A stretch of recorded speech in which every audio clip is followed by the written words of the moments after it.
Hello everyone, welcome to the Coopersmith Career Consulting crash course on the Introduction to Marketing course. We are going to be doing is we're going to be going through the slides, the PowerPoint slides that you also have access to, and I'm going to try to be illustrating certain points to make it a little bit easier for you to go over on your own rather than just having to rely on the marketing course. Introduction to Marketing, which is BUS 102 in our naming convention, is really the only thing you're going to need to do is take the final exam. The final exam will be administered to you at the proctoring venue of the way you arrange it with the person that you're dealing with, the representative that you're dealing with. And the exam is primarily going to be a series of short essays, kind of open-ended questions. The sort of thing where we're not just looking for an answer, but we're also looking for you to do a little bit of thinking. We might give you a hypothetical and ask for what you think would be the best idea, or give you a little bit of a scenario and ask you to explain what the problem with the manager's thinking is, or the marketer's thinking is. And that's really what the marketing course is about. It's about fundamental principles, problems, and practices of marketing, including pricing, products to be produced, materials to be produced, things like that. There are, of course, a series of course objectives. You can look at these at your leisure. It's not critical that we go on as far as that's concerned. There is a textbook that this is based on, although this crash course is designed to allow you to be able to prepare for the final exam. There's also, in the PowerPoints, there's a little, if you want to print this out, rather than printing them out one page at a time, there's a little tutorial explaining to you how to go about printing 4 on a page. We don't have to worry about that in this crash course. You can just follow the directions on this slide. And I, of course, do definitely recommend that everybody print this out. Print out or at least, if you're not going to print it out, at least read it on the computer, because that's very important to be able to do well on the final exam. In addition to listening to this crash course, you're also definitely going to want to read the PowerPoint study guide. If you do those two things, I think you should be very well prepared for the final exam. And we're going to start the course by looking at an overview of what marketing is. Marketing, the title of the chapter, as you can see, is creating and capturing customer value. Not just creating and capturing the customer, him or herself, but also creating value out of that customer. Marketing means many different things. It means managing profitable customer relationships. Without customer relationships, marketing is irrelevant, because that's really the whole purpose of marketing, is to establish and keep the customers. Also, the customer relationships have to be profitable. If you have a relationship that you're not making any money out of, well then your marketing is kind of irrelevant, because the company isn't going to do well on those relationships. Marketing is also the process by which companies create value for consumers and build strong customer relationships. For example, marketing doesn't stop once you've made the sale. Once you've made the sale, well, now it comes to keeping the customer satisfied so that the customer should come back again. I remember when I bought a car a few years ago at a dealership, after we did the sale and we were doing the paperwork, the salesperson tells me, "This is not the end of our relationship, this is the beginning of our relationship."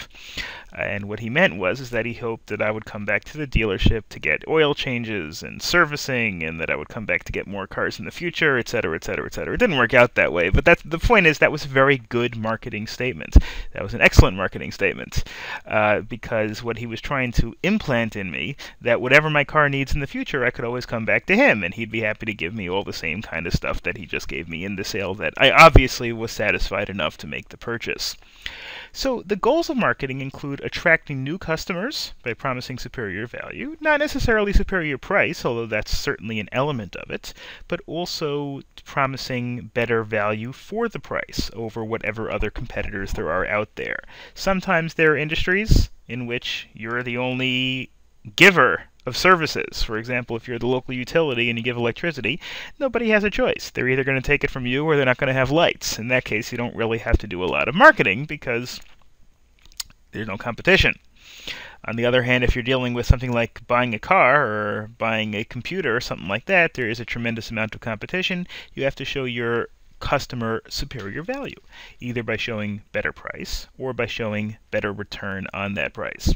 And you also want to grow your customer base by delivering satisfaction.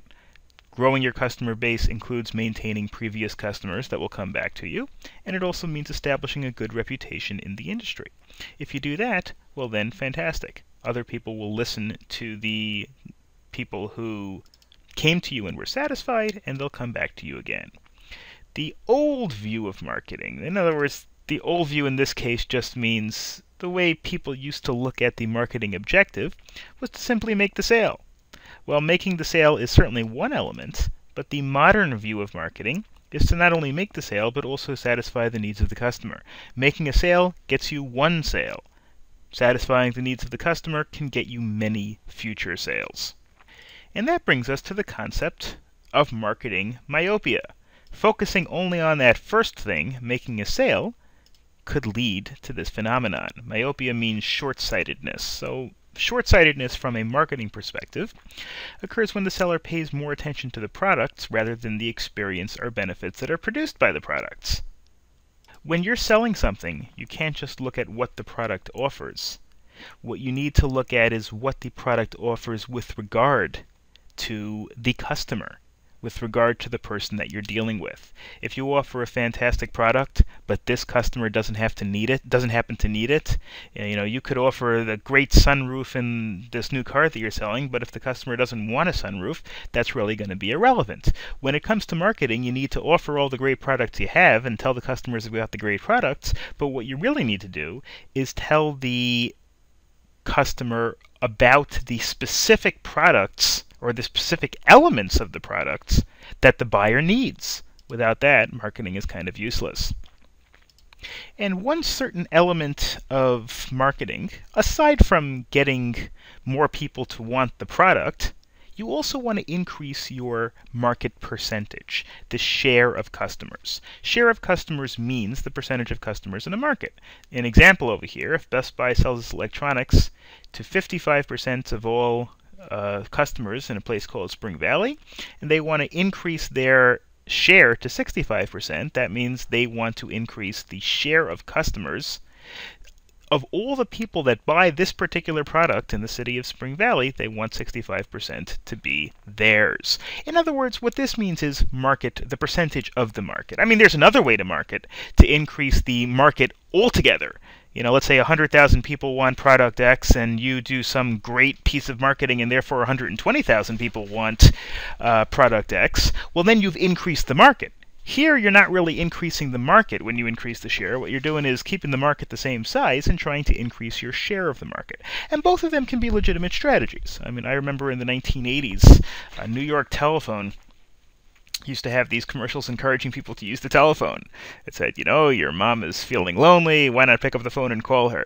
Well, they weren't trying to increase their share in the market. Frankly, they had a monopoly. They had pretty much everybody used them. I mean, this was before the days of cell phone. You pretty much had to use them, and there was nobody else. So it really wouldn't pay for them to advertise to try to get an increased share in the market because they already had 100%. So the only way they could make more money is to increase the size of the market. But in this slide over here, we're talking about share of the market. If there are 100 telephones being sold and you sold to 100 people and you sold 50 of them last year, to try to sell 60 of them to those same 100 customers this year. And increasing the share of customers is there are certainly many different ways to do that. Here are some examples. Offer a greater variety of products. People want choice. And if you have cell phones in different colors and different styles and different prices and different everything, people are more likely to wander into your store. You can encourage customers that you do have to buy more products. That isn't even necessarily an issue of share of customers, but it's an issue of increasing your market. Those same 100 people, rather than buying 100 cell phones, maybe they'll buy 110 cell phones because you managed to convince 10 of them that they need 2 phones.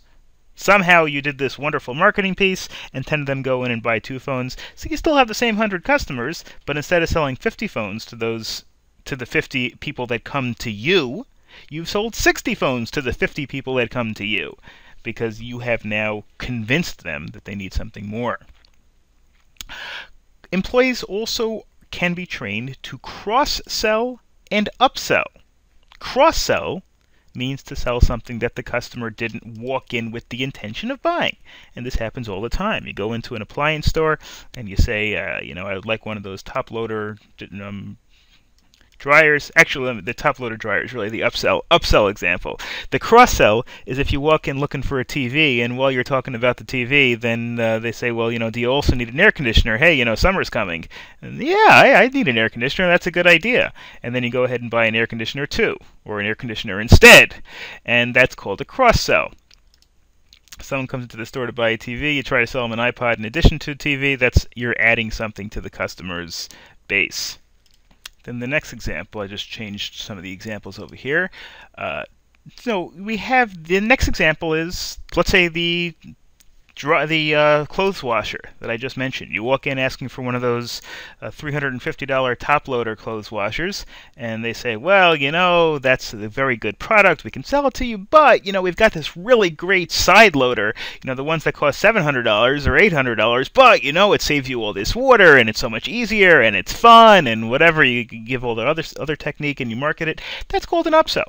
Customer went in for an inferior or a lower end product, and you sold the customer a higher end product. The customer went in to buy a 5200 BTU air conditioner, and you say, well, the room that you're talking about is 300 square feet. A 5200 BTU air conditioner is not going to cut it. You should really get a 7000 BTU air conditioner. You have now succeeded in an upsell. You've gotten your company more profits by selling a more expensive product. You also, of course, have to look at it sometimes from the vantage point of the local retailer. It's one thing to be the manufacturer and try to market the product as a whole to the world, but the local retailer is the individual store.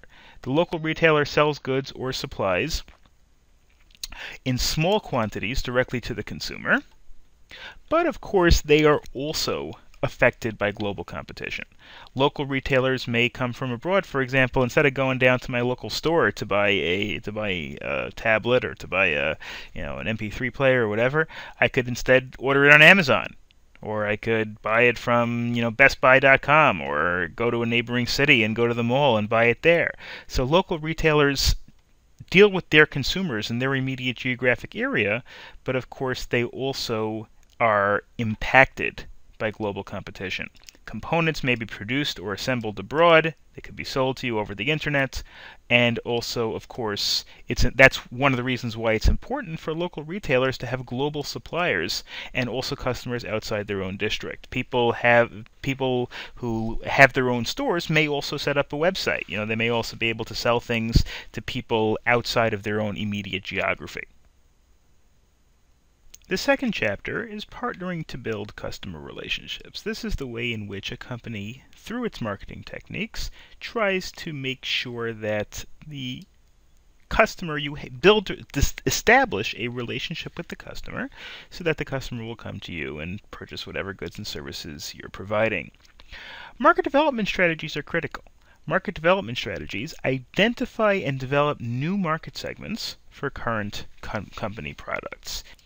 If you sell telephones, for example, to residential people, residences, maybe you can expand by looking at also selling to businesses, or also selling, secondary phones, or phones that have greater range in terms of wireless capabilities. Whatever. Marketing strategies is when you take the products that you have already and try to establish a little bit of a broader base for yourself, developing new market segments, more customer possibilities for products that you already offer. You can identify a new market for your current products, like the business market for the telephones that you used to only sell to residences, or, for example, if you sell scooters, generally speaking, you sell them as toys, well, then you may beef them up a little bit and maybe try to sell them to commuters as well. These are ideas of trying to develop new segments of the market to the people that you're already listing. You're basically selling the same product, but you're trying to sell it to new people. A company can also look for different demographic markets or different geographical markets. Well, you only sold things in the Northeast, and now you want to try to move to Wisconsin and Minnesota and places like that. Or you want to try to move to California, you want to try to move to other countries. And you can also try to expand to international markets. That's one possible development strategy, trying to increase the ability of your company to sell to various other markets. And then what you can also do is try to establish new products, offering new modified or new products. Here's an example that we have in the slide, and then I'll give you another example that I remember from my own personal experience. 3M, which actually, believe it or not, stands for Minnesota Mining and Manufacturing, MMM, that's where 3M comes from, sells Post-it notes of all kind. If you have Post-it notes, you probably have 3M products even on your desk. Most of the products are sold to office managers and students, and to increase the company growth, a marketer might adjust the product to include different types of products that are maybe similar to the ones that are already manufactured, but a little beefed up. Things like neon, flashy colors, bold designs when marketing to students, whereas when it comes to office managers, more neutral business-like colors could be used, like, for example, the yellow ones, the regular yellow Post-it notes that you probably have in your desk somewhere. In fact, Triple M, which used to be all about specifically office supplies, has branched out dramatically. I have their website over here to show you what they've done. This is shop3m.com, and you can see they have clear tasting water and tattoo aftercare, their automotive shop, furniture, lamps, all sorts of things, because 3M has gotten to the point where they realize that they probably can't make a huge company out of just selling Post-it notes, so they sell all kinds of different things. Another example, I don't think they exist anymore, but there was a company, I think it was called NITA, N-I-T-A, and their expression, their slogan was, "All we make are great copiers." That was their commercials. They had their commercials that said, you know, we don't make telephones, we don't make staplers, all we make are great copiers, and we make them the best.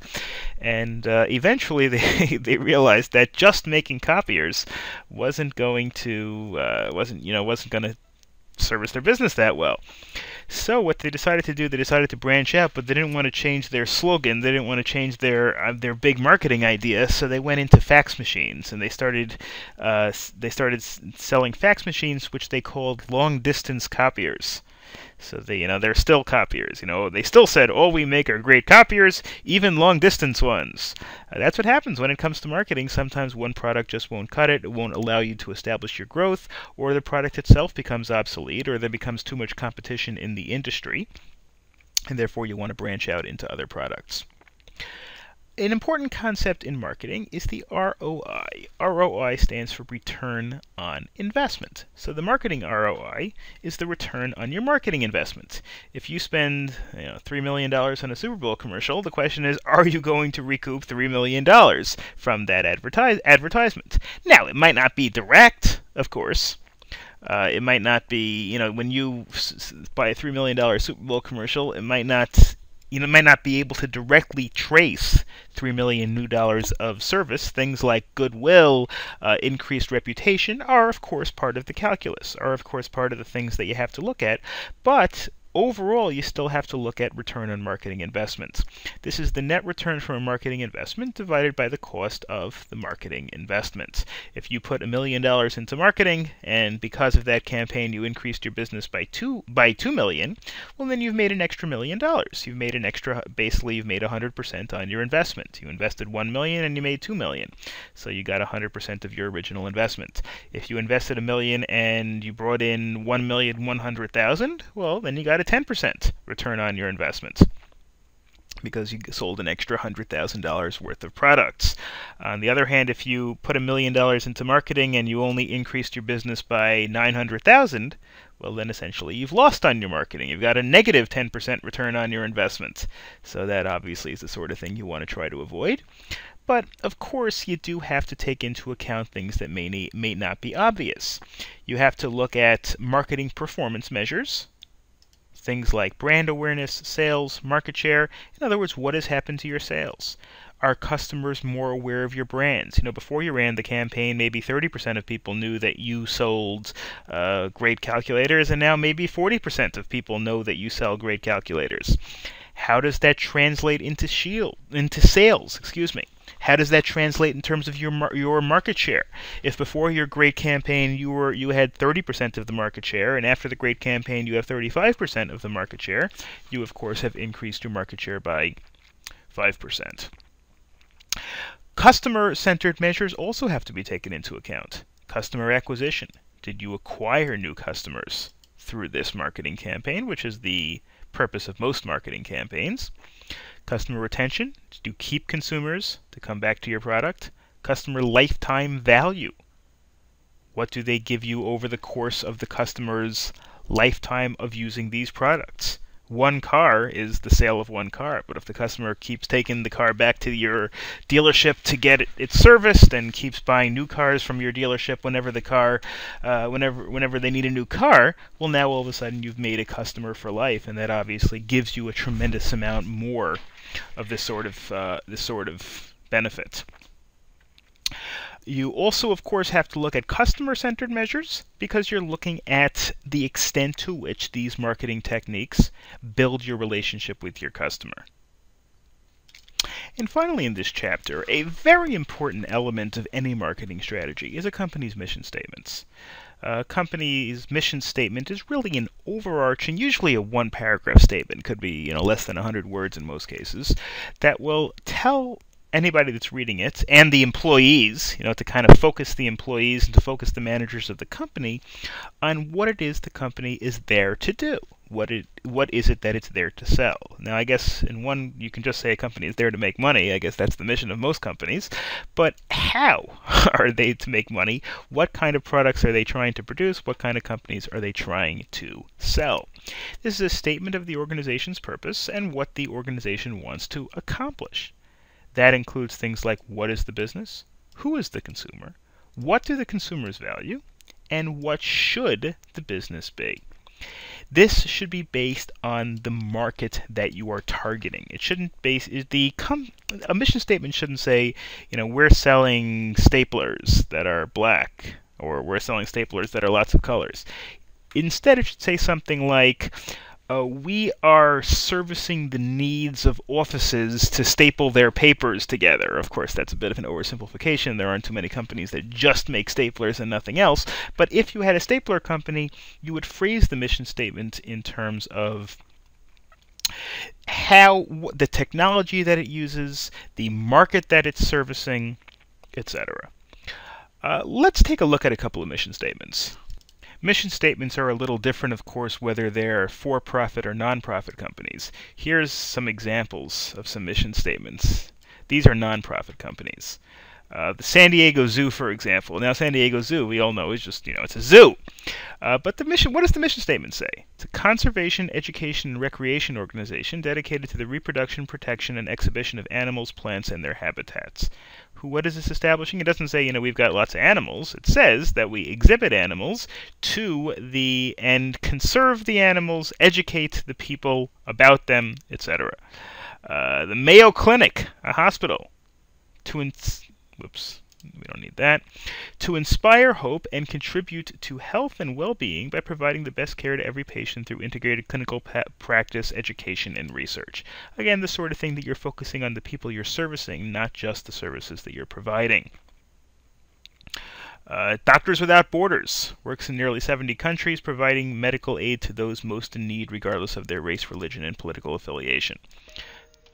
Again, looking for the services that are produced. Let's look at some for-profit mission statements. This is Apple.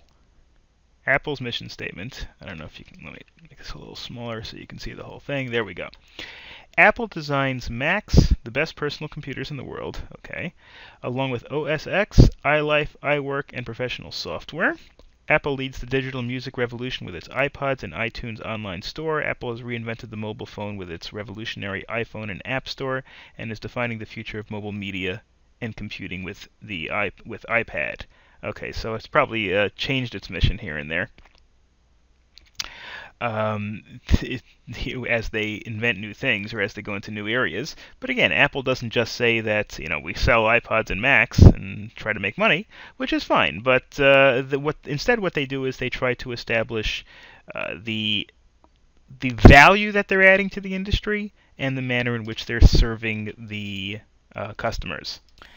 Look at a company like General Motors. General Motors' mission, again, they build cars. Well, what do they say what their mission statement is? We're looking for things that are market-oriented and technology-oriented, not just that we sell products. So what do they say? GM is a multinational corporation engaged in socially responsible operations. Important to put that into your mission statement, that you're trying to be responsible. Worldwide, is dedicated to provide products and services of such quality that our customers will receive superior value, while our employees and business partners will share in success, and our stockholders will receive a sustained superior return on their investment.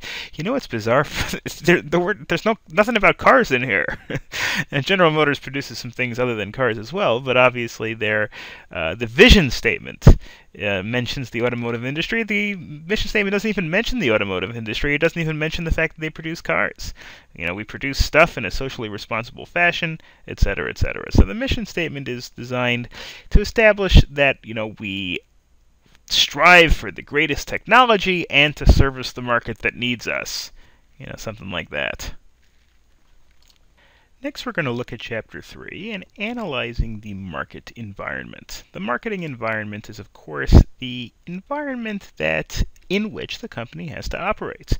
It consists of actors, the people in the company, the consumers, and the forces that are outside the market that affect the marketing's ability, the marketing management's ability to maintain successful relationships with consumers.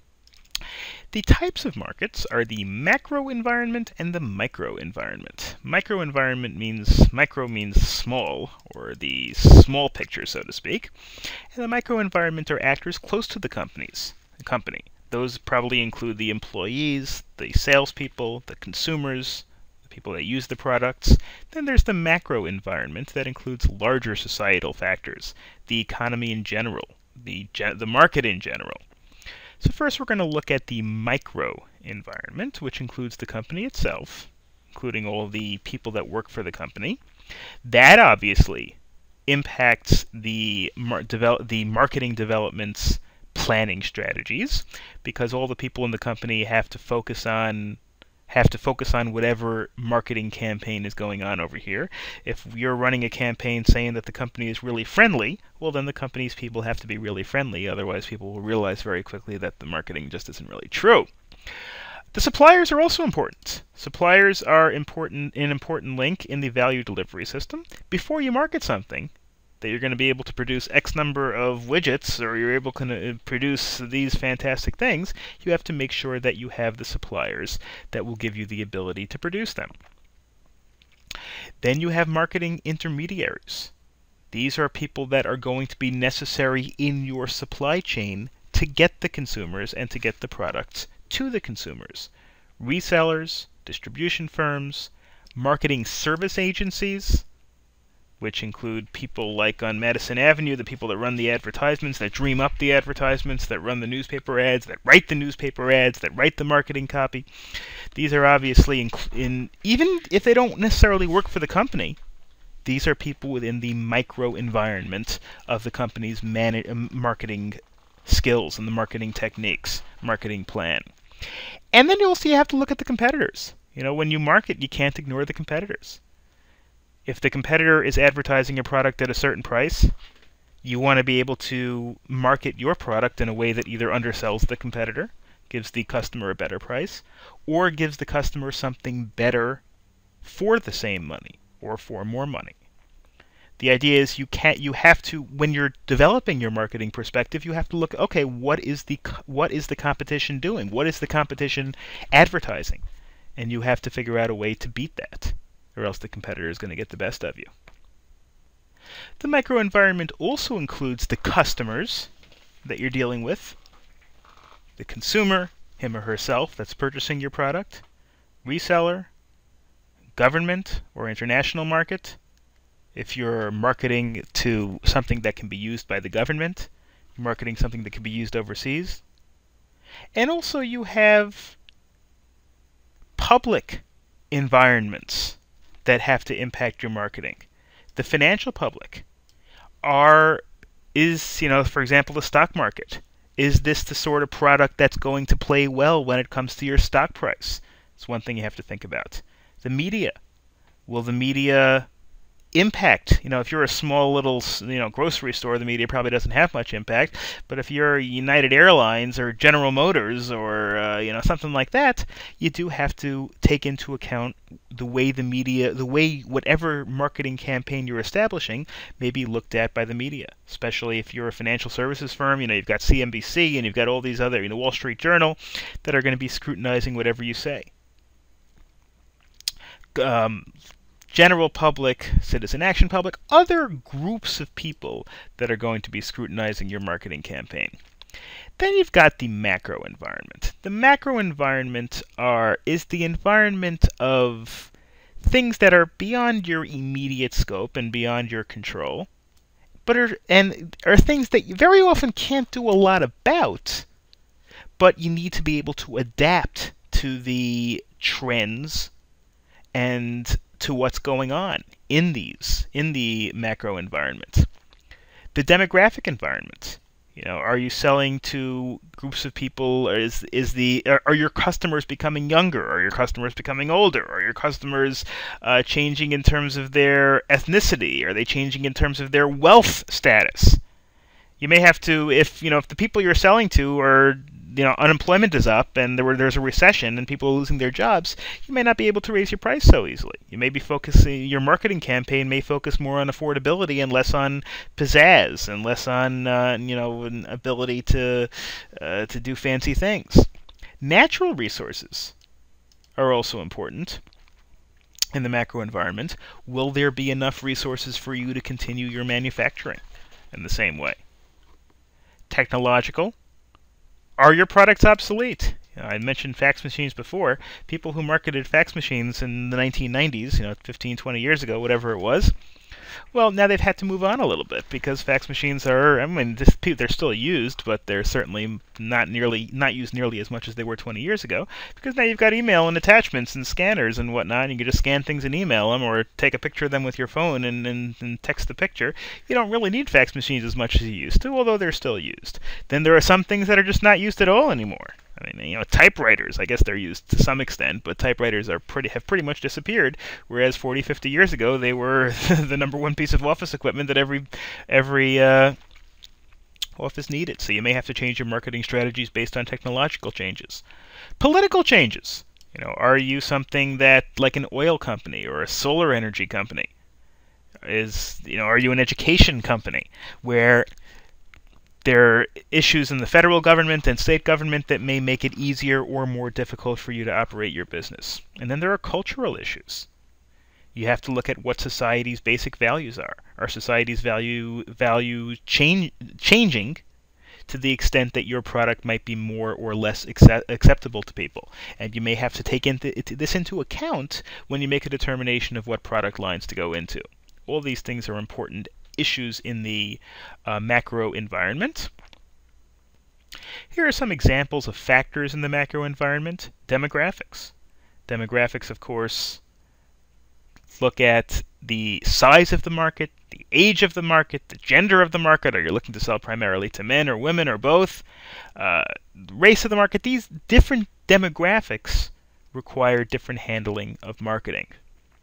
The quote-unquote me generation, which we'll see in the next slide, the baby boomer generation in the United States. People born between about 1946 and 1964, give or take, are usually called the baby boom generation because there were a lot of children during those eras. The post-World War II generation.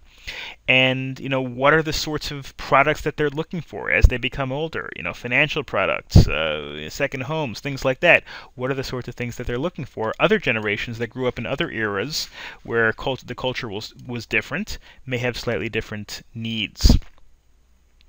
Here's an example, the quote-unquote the me generation. That's a Chinese phenomenon. And that's based on the Chinese population control measures. For the last several decades, China has been limiting the number of children that a family can have. And it comes to the point whereas in the old days, maybe there were many children for each adult. Now there are many adults for each child. There are 6 adults for each child. First, 6 adults purchasing goods and services for each child, so you can imagine how spoiled some of these children are. It used to be you had, one nuclear family supporting 4 or 5 children. Now you've got parents and grandparents all supporting this one kid, and this one kid is getting a lot more attention and presence, I guess, than they used to. And as they've become adults, they've created markets for financial services, restaurants, luxury goods, things that their parents may not have had because their grandparents just didn't have the money to give it to them, whereas now there are fewer children. So that's an important distinction in the market. If you're going to go into China and start to market cars, nice smartphones, restaurants, things like that, whereas maybe 30, 40 years ago, people would go in and market things like bicycles and things that are a little bit more practical and less of luxuries. Then we've got the baby boomers. As we discussed before, the baby boomers, people born approximately between 1946 and 1964, have also become a powerful force in changing the market. Maturing baby boomers who are now getting close to retirement age, or at least many of them are, maybe not the younger ones, but even the younger ones are starting to get a little bit long in the tooth. And they hold about 3/4 of the nation's assets and account for 50% of the consumer spending. And the reason is because right now it's 2014, so they are between 68 and 50 and is between 50 and 68 years old based on these numbers. Well, these are the people nearing the ends of their careers who have already built up and gotten to the highest levels of industry. That's usually what happens when people get late in their careers. They've now risen, they've gotten promoted, they've gotten raises, and they're near the end of the line, but now they're at the height of their earning power in their 50s and 60s and about to retire. And so therefore, they are now setting the market for things like vacations, financial products, things like that. They're more likely to retire later as people's health gets better and better. They're more likely to retire later, retire maybe in their late 60s or early 70s, as opposed to previous generations which retired in the low to mid 60s. They see themselves as entering a new phase in life, and they don't view themselves as getting older. This is obviously not true for everyone, but it may be a trend in general that marketers have to watch out for. You know, baby boomers don't want to hear on TV commercials, "You're getting old, get this product." What they want to hear maybe instead is, you know, "You're entering the next phase of your life. Maybe you want a new vacation home or a new fast car," or, you know, whatever it is. Then also you have to look at, whenever you're doing any kind of marketing campaign, you have to look at different types of markets. You have to focus on different types of targets at the same time. You have to look at population segments based on age. When you're trying to appeal to one group, another group may be turned off. If you're marketing things, if you have a clothing store and you have, if you go to the mall sometimes, you see these clothing stores and you have these really garish colors and flashing neon lights and real loud rock music. Well, that may attract, kids who are 18, 19, 20 years old, but 50, 60-year-old walking by the store might just keep on walking. So it's the sort of thing you got to watch out. You got to target your market and figure out who should you target. Should you target the 60-year-old? Maybe have a little soft classical music coming from the store and light colors, or should you target the 19-year-olds with the neon lights and the loud music? So even within generations, the millennial generation, people that came of age around the year 2000, can be split into tweens, young children, teens, young adults, and you have to make sure you know who you're targeting before you establish your plan. You can also target based on lifestyle. Are you trying to target people who are more likely to stay home? Or are you trying to target people who want to, city, urban people who want to enjoy the nightlife, etc., etc.? Then you have to look at the beliefs of your audience. There are core beliefs that you have to account for. You don't want to offend the sensibilities or the belief systems of your market, because then they're going to turn you off. Schools, religious institutions, business, the government, things like that. Marketing, for example, to people who you think have a strong work ethic. Maybe you can market products by telling the people that this will increase their productivity. Then there are secondary beliefs that also may need to be focused on, or may need to be taken into account, but are the sort of thing that you might be able to change the beliefs of people or alter them with marketing campaigns. Now let's look at managing marketing information. That obviously is a critical component of marketing, figuring out what your consumer base is and how to best manipulate it, so to speak. And the first thing is, of course, marketing research. Figure out what your market is. And to figure out what your market is, first thing you need to do is research, which is designing, collection, and analyzing the data that's relevant to your particular market. How do you start that process? Well, the first thing is you have to define a problem and research objectives. You may want to be figuring out what is the target market for this particular product, how many people between age 20 and 35 are going to want to go to work on a moped. Whatever your question is, you have to carefully define that question before you start analyzing it. Develop the plan for collecting information. It could be something like a survey of random people, focus group, asking customers to walk through your store, whatever the plan is, or you could do multiple plans. You have to clearly define it before you don't want to start doing it ad hoc and before figuring out that it is irrelevant. Collecting and analyzing data once you get your data, and then interpreting and reporting the findings. That's obviously a lot easier said than done. It sounds pretty easy, but it's not that easy. So let's start by looking at it in a little bit more depth. Research plans are presented as written proposals and calls for gathering primary and secondary data. Primary data is data gotten directly from your researching activities. It has to be relevant, it has to be accurate, it has to be current, it has to be unbiased. If you have a survey, the survey should be done in a scientific way, calling people at random. If you have a focus group, the focus group shouldn't be people who are relevant to your company, who have some kind of a predisposition. Designing primary data collection includes observation, or survey or experiment, seeing how people react to your product, asking your people about your product that you're showing them, asking your focus group, mail, telephone, personal, or online by contacting people. Sampling unit. These things are things that you have to know a little bit of statistics for, but you want to get a scientifically valid sample size. If you want to call 500 people and ask them something, you want to commission a research firm to do that. Well, you can't call, for example, 500 people the first 500 people in the phone book.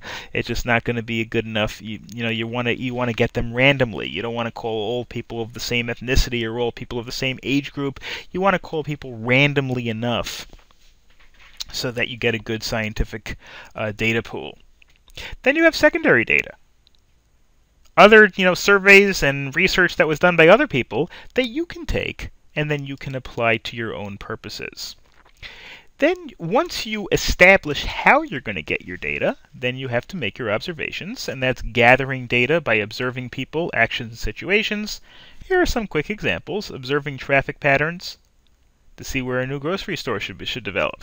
Now you can do it yourself by having somebody watching how many cars go by or how many people come to an area, or you can look at government patterns. Sometimes the government the state and local authorities put out these little wires to see how many people go by a particular curve in order to figure out whether to put a traffic light there. Maybe you can co-opt that data to see, well, okay, if that's so busy that it needs traffic lights, maybe it could also use a supermarket. That's the sort of thing that you'd want to look at. The purchase of soft drinks or lottery tickets among different genders of age groups. These are things, the data is already available. You probably don't have to find it yourself. Listening in on blogs and social networks, going on Facebook, going on Twitter, going on things like that to see what people are saying about a particular product. Should your retail store start offering these new toy cars? Well, what are people saying about it? What are people if people are saying it's a great thing, maybe it would be a good idea to stock it. Questionnaires. Questionnaires are a very important and very common research instrument. And you can ask questions that are close-ended, or you can ask questions that are open-ended. Closed-ended questions gives the answer that you need by having somebody say yes or no, or multiple choice. Do you prefer Starbucks or Dunkin' Donuts? Do you like pizza? What's your gender? These are all things that are closed-ended. The respondent can only give one of a couple of choices, yes or no, or A, B, C, or D, something like that. Then there are open-ended questions. Now, of course, closed-ended questions have the advantage that you can neatly categorize them. You can say, 68% of people responding answered yes. 24% of people said that they were born after 1975 in this group. Whatever. But open-ended questions have the advantage of, the disadvantage in that you can't really get neat patterns out of them because somebody has to interpret them, and interpreting them might not be so easy, but you can also get more detailed feedback and ideas. Then you have secondary data. Secondary data is data that was collected by others, perhaps for other purposes. Internal databases, commercial data services, government sources, which are very important. If you're looking to produce education, you can look at the statistics from the BLS, the Bureau of Labor Statistics, that will tell you, which industries are in demand and to what extent. And secondary data very often is used as a starting point. Okay, we know that this particular field, the computer, information technology is in demand. Well, okay, now maybe we should do another survey in our area. How many people want to go into information technology? The BLS told us that information technology is growing faster than average as a profession, but now we have to go see, okay, what do people in our area, do they want to do that? Example, you want to determine whether no smoking policies have impacted employee morale. You may be able to find different studies that were established, that were run by states or run by the federal government, run by cigarette companies, whatever the source is. You may have to take the source with a grain of salt. You may not necessarily be able to put 100% confidence in companies that may be biased, but you have to take all that into account, of course. Then you have this idea of marketing intelligence. Marketing intelligence is a little bit of a vague, amorphous concept, the sort of thing that you may not be able to quantify, but it's the sort of thing that as a sum total can help you with your marketing strategies. The systematic collection and analysis of publicly available information about customers, competitors, development, what are the trends in the industry? How can we take advantage of those trends? Things like that. Here's an example.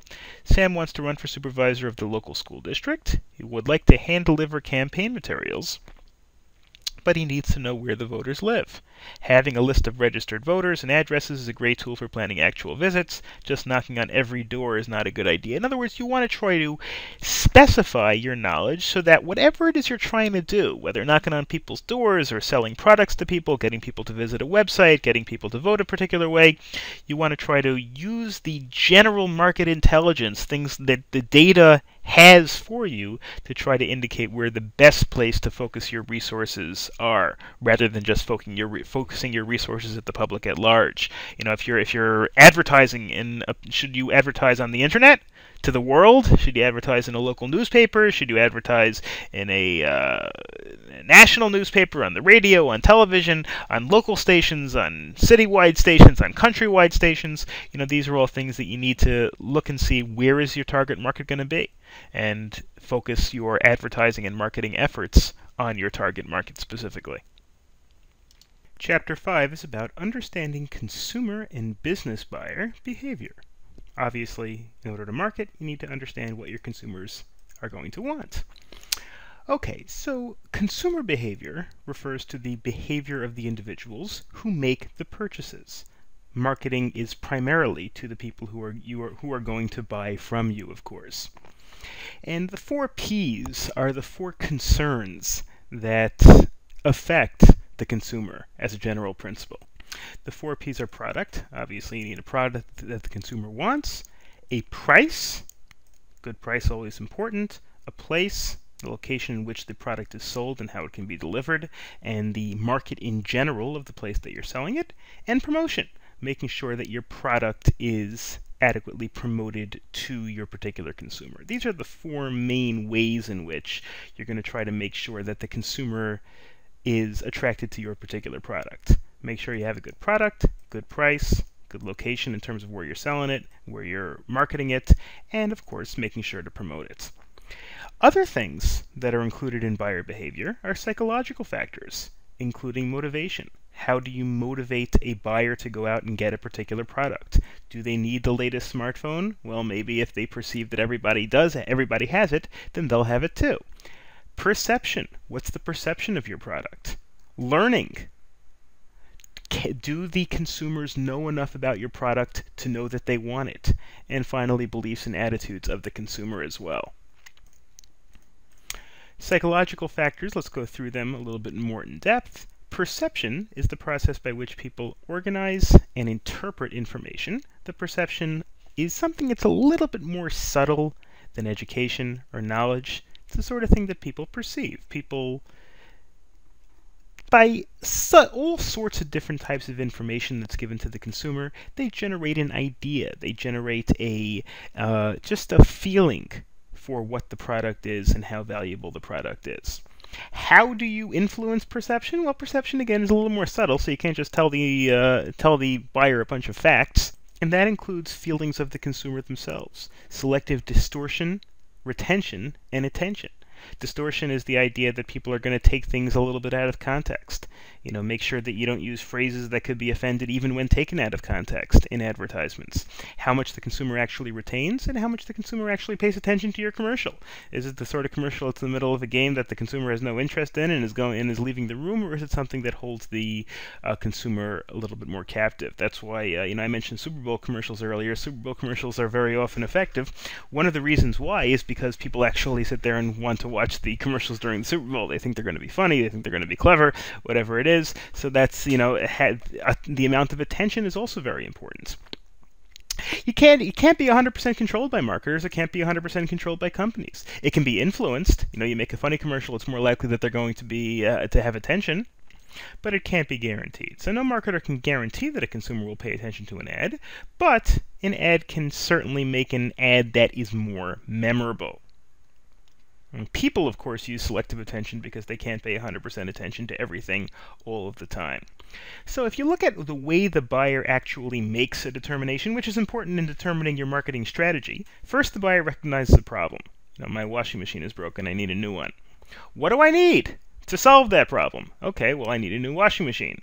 Product specification. Well, I guess in this case it would be quite easy. I want a washing machine. Do I want a front loader? Do I want a side loader? Do I want one that's going to cost a lot of money? You know, do I want one that's going to last a long time? Supplier search. The consumer then goes ahead and searches out, okay, who sells these things? You know, what stores, what websites? Proposal solicitation. Maybe you go to a salesperson. Sometimes you can skip that step, but you can walk into a store and you say, I want the washing machine. You know, show me what you got. Proposal solicitation.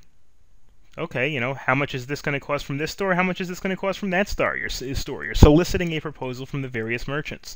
Might not be a formal process, but it does happen whenever you shop around for something. Then you have the supplier selection, where the buyer actually makes the decision in terms of which merchant he or she is going to order it from. You have the order routine specification, where you get down to the nitty-gritty in terms of exactly what is being ordered, what the delivery is, what the price is, etc.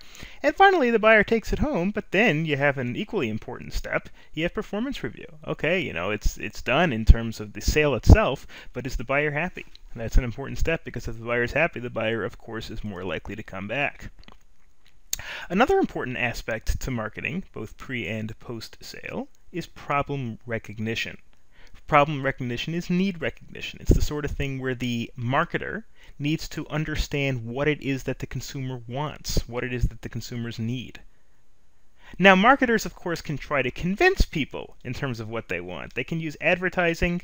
They can make buyers aware about certain potential problems. You know, their water in everybody's house contains a lot of chemicals. You really, really need a water purifier. Now, the consumer might not realize that originally, but the marketer, the seller, can educate the consumer about what the consumer needs. Obviously, what the marketer is going to try to do is convince the consumer, yes, you need our product.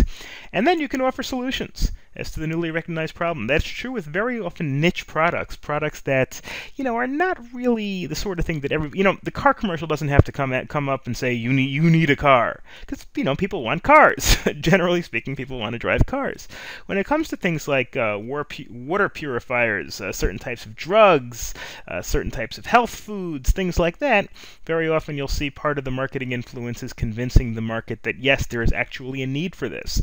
In that sort of case, you're not necessarily just looking for market share, you're also looking to expand the market in the first place. Then when it comes to repeat customers, when you're a marketer, you also have to look at other aspects of situations. There are rebuys, where the consumer needs a second one, a car, a phone, an MP3 player, a pair of scissors, stapler, whatever. Just buy the same thing over again, it's all you need. On the other hand, the buyer may want to relook at new suppliers and say, okay, you know, maybe somebody else will sell it a little cheaper. Maybe somebody else will give me something more for it. And then there is something that is a new task, where the buyer hasn't necessarily bought this product before, and the buyer is really new to the market over here. And the big opportunity here for a marketer is that you can put a substantial effort to collecting information to make sure that you understand the marketer's message, and that's why advertising can be very important at this stage. For new people to the product, to the area, marketing can be especially important. When it's talking about a rebuy, well, you already know what you like in many cases. When you're talking about somebody that's new to the market and has never bought a car before, or has never bought a computer before, or has never bought an iPhone before, well, then the opportunity is, of course, there much more strongly for the marketer to establish that theirs is the best.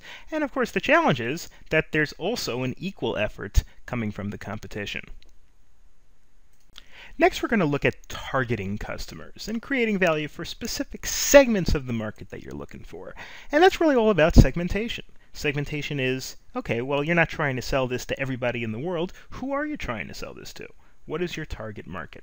Segmentation is the process of dividing a market into smaller segments with distinct needs, characteristics, or behaviors that may require different types of strategies. Some of the variables that are included in segmentation include geographic segmentation, people from the Northeast, people from the South.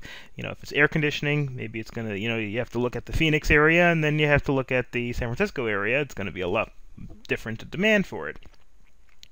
What's the demographic? Are these rich people? Are these poor people? Do they belong to a particular ethnic group? Do they have certain preferences in that regard? Psychographic. What are the psychological aspects or psychological characteristics of your target market over here? Are you looking, if you're a sports car, maybe you're going to be segmenting people who are going through a midlife crisis or something like that. And finally, the behavioral segmentation. You may want to target people who behave in a certain manner, people who spend a lot, people who eat very healthy. Something like that. If you're an organic food store, you may want to target people who tend to eat healthy. There's no particular best way to segment. You have to look at the particular product that you're looking for. So geographic segmentation breaks up your consumer base by different nations, by regions, states, cities, counties, neighborhoods, and in all of these things, you have to look at people in particular areas have different buying behaviors, different tastes, and different preferences in terms of the services they need. Maybe people from some countries are a little bit more extravagant. People from some cities are a little bit more thrifty. Maybe people from some neighborhoods like certain products more than others. You have to realize that high-speed sports cars may not sell so well in the middle of huge cities where there's a lot of traffic, whereas big trucks, Ford F-150 might do well out in the country where people need it. There are farmers who need to lug big, heavy loads. Ford F-150 might not do as well in the middle of Manhattan, where there's just really no place to put it, and it's just going to take off people's mirrors if it drives around too much. But the point is, you have to look at segmenting your geography for many products that you're selling. You also, of course, need to target your specific market, and targeting is the process of evaluating each market's attractiveness and selecting one or more segments to enter. Which specific market do you want to go after? There's the market of older men, and there's the market of teenage girls, and there's the market of Hispanic people in Florida, and then there's lots of different types of markets. And then you have to decide, okay, based on your product and based on your ability to market, which one or ones do you want to go after? You can use undifferentiated marketing or mass marketing. This is when you're pretty much targeting everybody. You could put an ad on TV on a nationwide event. That's pretty much advertising to the whole country. You can use differentiated marketing, which is segmented. toward a particular segment of the population. You can also try concentrated or niche marketing. You're marketing towards a specific segment of the people.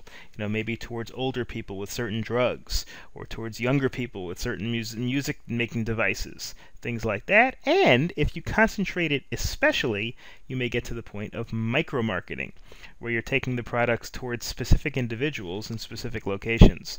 Maybe you're talking about enormous mansions. You're talking about just a few people that you're selling to because most people simply can't afford your services, or most people can't afford what you're looking for. So that's really what a niche market is. A niche market is a subset of the market in which a particular product focuses.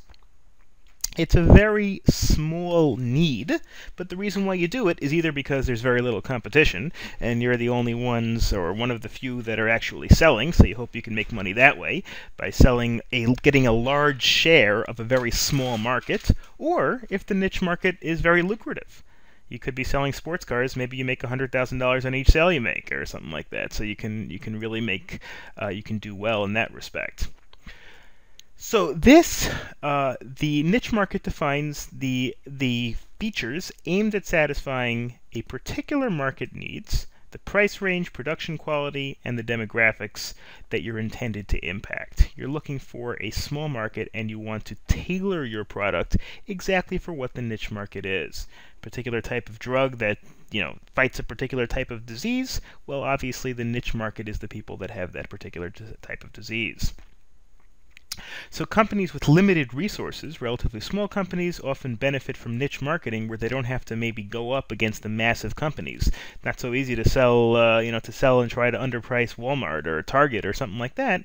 But if you can target your goods, so to speak, to a particular subset of people that enjoy your services, that enjoy whatever it is that you can provide, you can make money that way. So they can compete with other companies, even larger ones, by focusing their limited resources and serve niches that are overlooked by other competitors. You sell a particular type of supply, particular type of martial arts supply, or supply for enhancing music playing, or whatever. Thing is, a company like Amazon, a company like Walmart's got a lot more ability to focus, but maybe they're not focusing on that particular market. Maybe they're focusing on other aspects, and you could take advantage of the whole in that respect. What do you consider in making a targeting strategy? First of all, your resources. Are you able to design a very heavy marketing strategy for a particular market? Do you have enough money? Do you have the expertise to run the kinds of commercials that are going to identify with your market? The product variability. How different is this product than the other products that are competing with it? The more unique your product, the more likely it is you are to be successful if you successfully target the market that's interested in your unique product. The product's life cycle stage, you may have to change your strategy and adapt as you move along. When you introduce a new product, it's usually more practical to introduce only one product at a time and market to as vast a number of people as possible. As you move along and you've gotten a toehold in the market already, well, then you may want to vary. You already have your toehold. You've already sold to a lot of the people who are going to be your customers. Well, how do you get repeat customers? How do you get other people? How do you encroach on other areas, maybe using the resources that you got from selling your first product? So at that point, you may want to differentiate a little bit. And market variability is the idea that buyers don't have the exact same tastes. If it's the sort of thing that everybody wants, if it's breakfast cereal or something like that, that just most people, just it's not that much of a difference. People like it because they need it. Just basic things, clothing, overcoats, these are the sorts of things that pretty much everybody needs. Well, then you might as well undifferentiated marketing. You don't have to target a specific niche of people. If you're selling a sweater, well, people across this ideological economic spectrum like sweaters. Yeah, a little high end, a little more low end, but basically you put on sweaters for the entire country. On the other hand, if most buyers have very different tastes, in luxury cars, maybe certain types of specialty restaurants, things like that, well, then you might want to focus specifically on the segment that's most likely to give you the best return. And of course, you have to focus on your competitors' marketing strategies to try to outwit them. Then you have this idea of differentiation. Differentiation is how you differentiate your own product from those of your competitors. You can differentiate yourself by the product itself. My product is better than your product. My battery lasts longer than your battery. My wristwatch is more accurate than your wristwatch, whatever. You can differentiate yourselves in service. We've got 24/7 telephone support. We'll give you a lifetime support if you need help, whatever.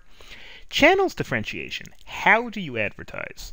If your competitors advertise only on local radio and TV, maybe a web campaign would be more effective. Then again, maybe it won't. People differentiation. You can say to your customer, we're the only people that have the expertise in this particular area. And your image differentiation, trying to keep your own reputation to the point where people want to use you because of your reputation. Product's position. The way in which the product is defined by consumers on important attributes, and the place that the product occupies in the consumer's mind. You want to always position your product into the maximum effectiveness possible. That's when you hear the word product position, it just means, okay, how does it stand up in the minds of the consumers relative to other marketing, relative to other competition, excuse me. And the competitive advantage, you have to figure out, what do you offer? Do you offer greater value? Do you offer greater customer service? Do you offer lower prices? Do you offer prettier product? Whatever it is, you got to figure that out. You have to gain some sort of a competitive advantage. If you don't have any competitive advantage over your consumers, then it's going to be very difficult to convince the customers to come to you. And that includes, of course, channel differentiation. Channel differentiation is one of the things that we discussed before in terms of differentiation. And that includes methods by which you get your word out. That includes their channel's coverage, expertise, and performance, the manner in which they're able to get their word out to the consumers. And these include the ways in which you can differentiate yourself include things like customer service, delivery speed, packaging, transportation type, etc., etc. These are just some of the ways you can differentiate yourself from your competitors. Chapter 7 is about product, services, and brands, building customer value. Aside from reaching the customer and targeting the customer, properly segmenting the market and all that other stuff, well, now we got to build the value in the customer to the company. First of all, we got to figure out what a product is. Well, a product is pretty much anything that can make you money.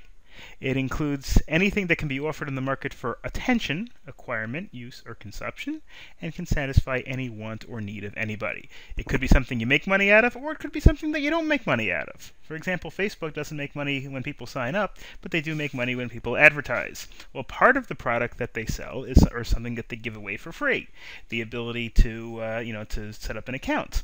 And that allows them to sell other products. Many people give away things for free to some consumers in order to get their name out and in order to be able to make money in other ways, such as advertising. A product can include a physical object, like many products. You go into a store and you buy something, a service, an event, people that will lend their services to someone for whatever reason, that will lend their expertise to someone, a particular place, an organization, idea, or any combination. One type of product is a convenience product. A convenience product is a form of product that is used by the consumers for their personal consumption. Bought by the final consumer, they're purchased frequently and immediately with little comparison shopping. Fast food place probably would be an example. You go in, you order a burger. A gas station would be another example. They're purchased right away. People don't make a lot of decisions. You just get it on the spur of the moment. You don't wake up in the morning and say, I think I'll go get gas today, or I guess you do go to you may know which gas station is cheapest, but you don't think a tremendous amount about convenience products. You just go in and get them. Go into the supermarket, pick up a couple of pieces of fruit, whatever it is. These are convenience products. They're for immediate consumption. They're not the sort of thing that you think a tremendous amount about. They're relatively low priced. People don't have to think about them. They just go ahead and buy them. There's widespread distribution with many convenient location examples: candy, soda, newspapers, soft drinks. I think gasoline is also another good example of a convenience product.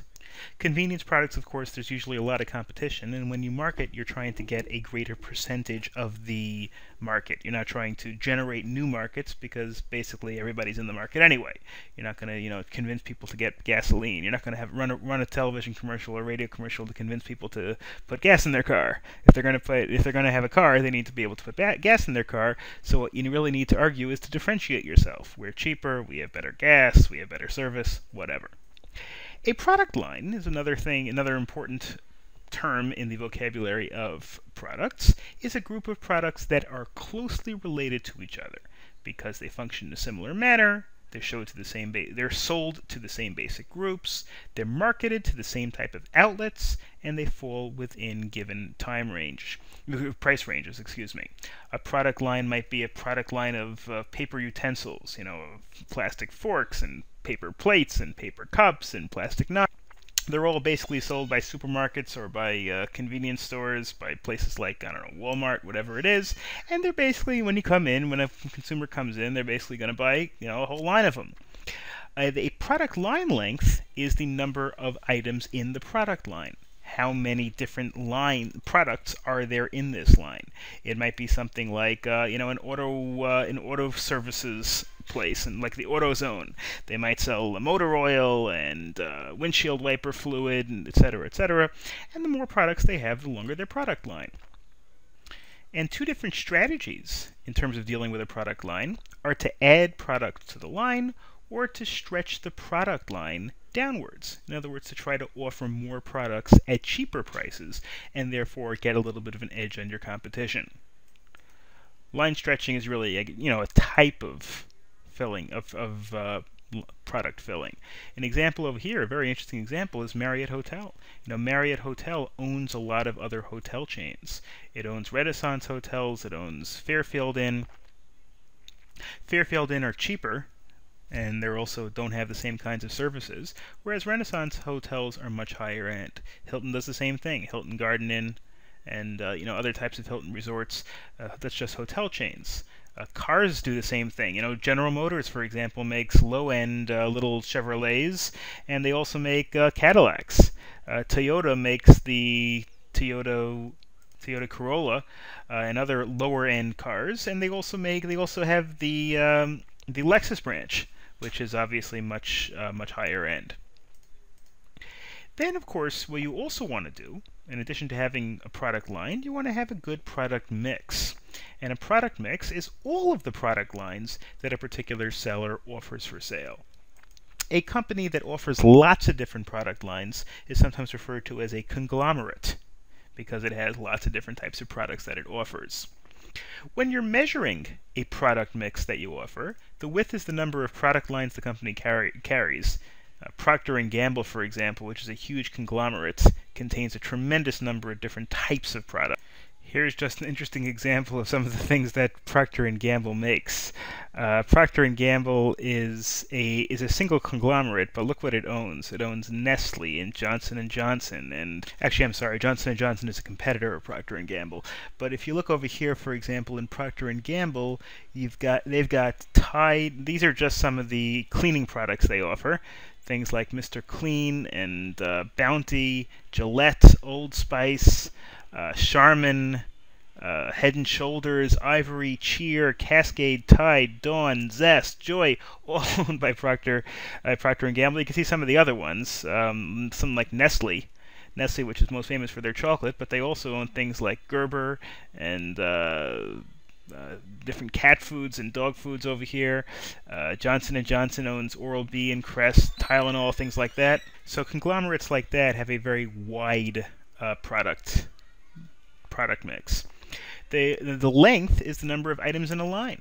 A Sony, for example, sells camcorder, digital cameras, memory media, accessories, etc. You sell not only a product, but everything that the consumer needs to deal with that particular product. Then you have depth, the number of versions offered of each product. Remember Procter & Gamble, which owned Tide, Cheer, Gain. These companies all make laundry detergent. You can go to the store, you can go to Target, and you can look at Tide, and next to Tide is Cheer. It looks like they're two different companies, but they're actually both owned by the same company. That's actually for shelf space. So that's one of the reasons why companies do that. They make different versions of really the same basic product because they get more shelf space that way. And finally, consistency. How closely related various lines are. Conglomerates like Procter & Gamble don't have much consistency because their products just all over the map, whereas some companies are very careful to only make products that are in line with their mission, that are in line with some of the things that they make best.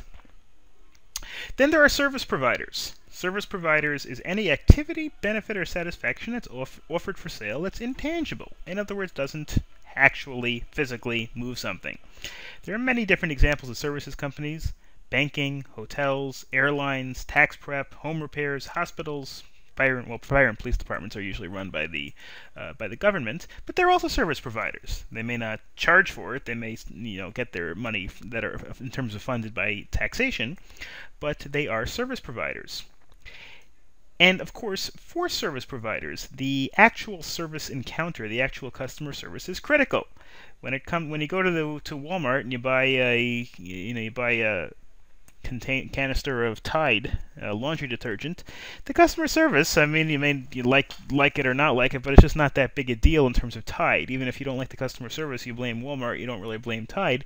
Whereas if you go to a restaurant, the service is obviously very critical. If you don't like the service, even if you like the food, you may very well not go back.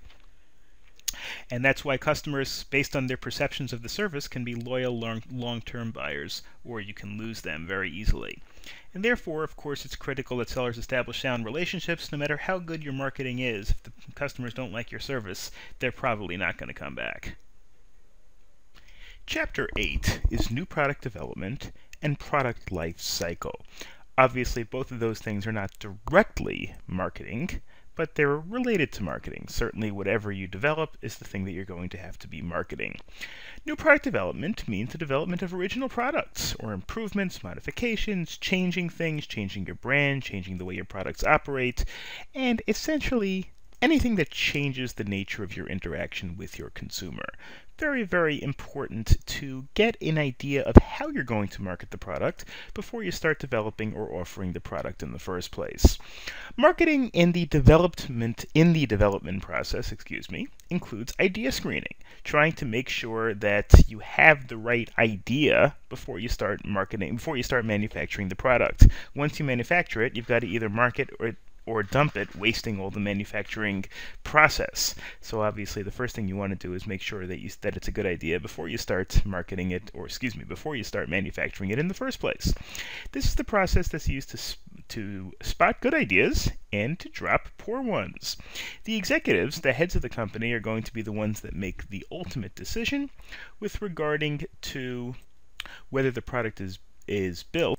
And so they need a description from usually other people in the company that are put in charge of doing this sort of research in terms of the size of the market, product, price, development costs, rate of return, cost to manufacture. All of these things go into account in making a determination of how to produce a product, whether to produce a product, and how much of it to produce. And it's evaluated against a set of company criteria for new products. What kind of profit does it have to make? What kind of price can it be sold at? What kind of deals can be used to market and sell the product? And of course, very often it's done by many people in the company because of the fact that this process is so complex and so important. This includes establishing a product idea in the first place. For the idea, nothing can happen whatsoever. That's the idea of a possible product that the company might be able to offer in the marketplace. Then you developed a product concept, which is much more detailed, stated in meaningful consumer terms. What am I going to manufacture? How am I going to manufacture it? What is the consumer going to use it for? Having a concrete and physical representation of the product is, of course, useful. Models, prototypes. If it's a service, you'd have to maybe have a focus group, which is a group of people that you give the service to so that they can give you feedback on it. You want to actually produce and serve the product in some meaningful way before you actually start to mass manufacture it so that you can have an idea of how the consumers are going to react.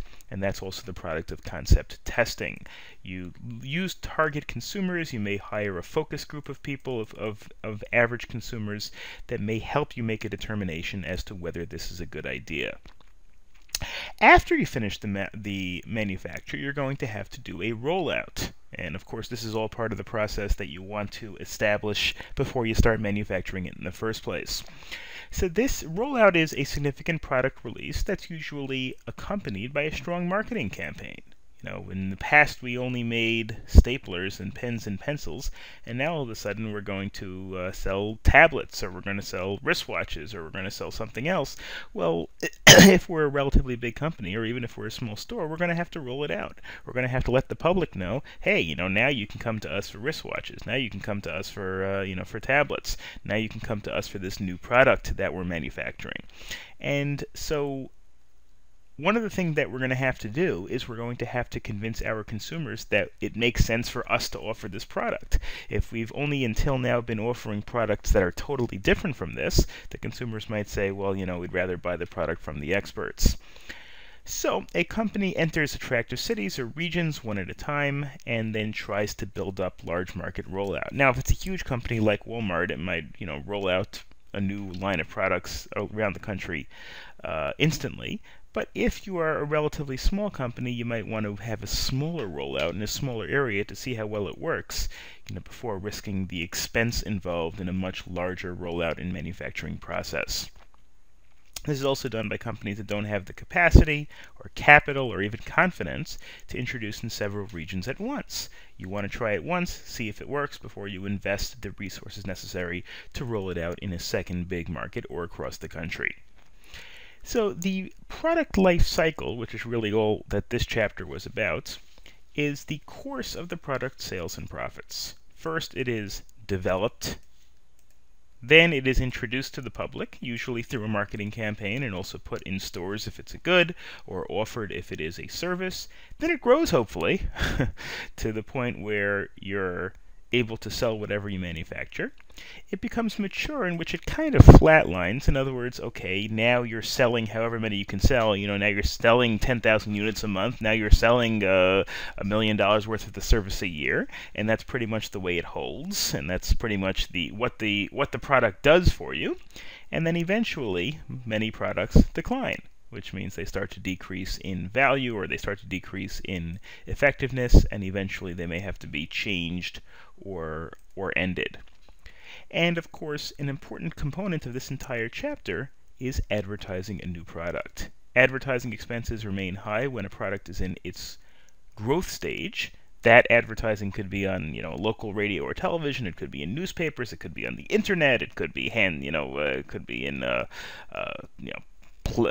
posting cards, posting advertisements around town. It could take whatever the advertising form makes sense for that particular product.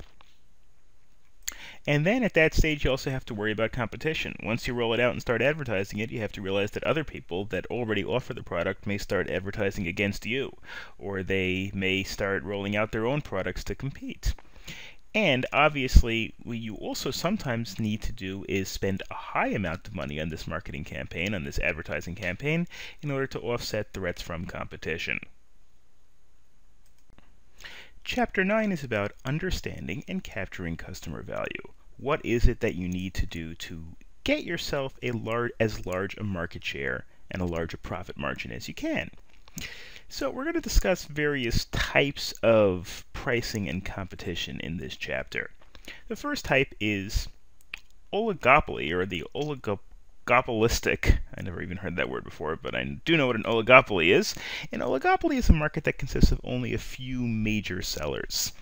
Something like maybe the major soft drink manufacturing, like soda manufacturing, where you have Coke and Pepsi, and that's pretty much it. Everybody else is much smaller. What else would be considered an oligopoly? Maybe operating systems, where you've got Apple operating, iOS with Apple. You've got Windows. You've got Mac operating system. There just aren't that many major players. I mean, there's also Linux and things like that, but basically you've got a few, two, three, four, five, something like that, major players. Airlines, American domestic airlines. Right now you've got U.S. Air and American are one airline. You've got United, you've got JetBlue, Delta, Virgin America, and Southwest, and that's pretty much it. So it only consists of a few sellers, as opposed to manufacturing, China or paper cups or breakfast cereal. Well, actually, breakfast cereal may also be an oligopoly, but other types of things, office supplies, where there just may be a tremendous number of manufacturers scattered throughout the country. So when you're talking about an oligopoly, when you're talking about something where you've got only a few competitors, domestic airlines is actually probably the best example that I can think of, where there are really only 5 or 6 companies, and there's literally nobody else. There may be a few tiny little airlines like Allegheny Airlines, but pretty much it's a few companies and that's it. It's very difficult for new sellers to enter the market, because in these areas there just is there's a high barrier to entry, like in the case of airlines, or the players that are already in the market are so entrenched that it's just very hard to get a new product into the market. And each seller is alert and responsive to competitors' pricing strategies and moves. That's true, for example, with airline tickets. When when American Airlines drops their price on a particular fare for a particular date, very often you'll see United and Delta follow suit the next day and drop to basically the exact same price on the same route, because they realize that there's tremendous competition. If you want to fly from New York to Chicago and one airline is selling it for $200 and another airline is selling it for $300, well, you realize right away that pretty much nobody's going to go to the $300 service, because they're essentially offering the same service. Psychological pricing. Psychological pricing is establishing a price that, even though it may not be much substantively different from another price, it helps psychologically. Price can influence perceptions of quality. Sometimes, if you can get away with it, you can actually charge a lot of money for something, even though you could theoretically sell it for less, because you want to convey an idea of quality. A bottle of perfume may cost $100, but only have $3 worth of, it only costs you $3 to manufacture it. But people are willing to pay the $100 because people say, wow, there's a $100 product. That must really be good. Now, it doesn't always work like that. You have to already have a good reputation. You have to somehow maintain this good reputation. But if you can do that, that could be an excellent profit strategy. Reference prices are, of course, important. And so that's why many generic brands and store brands place their products in a way that is very easy to compare to other products. Like the example that they put over here is a very good example. Toasted Oats for $1.39 is right next to Cheerios for $3.29. You go into a supermarket, go into A&P, or you go into ShopRite or whatever it is, and you look at the aisle, and you see a Kellogg cereal, and then you see a store aisle, and they're literally put right next to each other to illustrate the fact that they're essentially the same thing and have a $2 price difference between them. Now, it's possible that the store brand isn't as good as the Kellogg's brand or the General Mills brand, and that's why there's a difference in price. But at least if you're trying, nothing you can do about that, I suppose, if you're the store. But what you can do is try to emphasize your cheap price. I've seen some of these generic, like CVS brands or whatever. Sometimes they actually say compare to XYZ, compare to this particular brand. If you have a Toasted Oats cereal, it might say compare to General Mills Cheerios. Or if you have an anti-allergy drug, it might say, compare to Benadryl. And in that case, it may actually literally be the exact same thing as Benadryl, but just has a different name on it. Many times the consumer doesn't have the skills or information needed to figure out whether the price is good. Consumers sometimes see $299.99 in the $200 price range, even though it's really $300. The price appears to be psychologically cheaper. That's why you see in a lot of areas, you see product prices end in 99. Instead of saying $1,000, it's $999.99. For some reason, people automatically look at that and their brain thinks that, oh, it's less than $1,000, when it's really $1,000. You don't see that, by the way, where the consumer is, you're trying to train the consumer to respect your goods as a high-end, as a high-end good. You go into a fast food store, they might say the burger costs $3.99, but you go into a restaurant, they're not going to tell you, you go into a very fancy restaurant, they're not going to tell you the steak costs $44.99. It just says 45 because it's already, if you say $44.99, it kind of cheapens the product a little bit. So when a consumer is very price sensitive, you're likely to use psychological pricing. Something like a fancy restaurant, which is not that price sensitive because people there usually don't worry so much about the price, otherwise they wouldn't be there. So you don't worry as much about psychological pricing. Then you've got dynamic pricing, pricing that moves back and forth. There are some types of products where the price pretty much stays the same. Apple products, Apple's famous for doing that. Apple doesn't have sales. They have the price, and either you pay the price or you don't buy the product. You want to buy an iPhone 6, or you want to buy an iPad 64 gigabytes. You want to buy or you want to buy an iPod, whatever it is. The price is pretty much what it is. It's $5.99 for their product with this specs, and stores don't put it on sale. Apple doesn't put it on sale, and that's pretty much what it is. But on the other hand, because they have the reputation and they have the marketing to be able to have the confidence to do that. Many products, on the other hand, the price is very dynamic, which means prices have to be adjusted continually to meet the needs of individual customers and situations. Airline pricing, again, very, very dynamic. Airfares change from day to day and even from hour to hour sometimes. Internet sellers like Amazon can use their database to see what people want. And if people want a product, maybe they can charge a little more for it. If they see a product is not selling with their metrics that they get constantly, because they can see what everybody orders, well, then they can turn and drop the price a little bit and see if that helps. Consumers can compare prices for the same or similar products. If you're shopping on the internet, you can just go take Barnes & Noble and Amazon and eBay side by side and see where you can get the best price for the particular product. And you can also change prices according to change in demand. You can charge more at a particular time of year. You can charge more around the holiday time. You can charge less maybe for winter coats in the summer. You can just constantly move the price around in order to get the maximum that you can get while still selling the product reasonably well.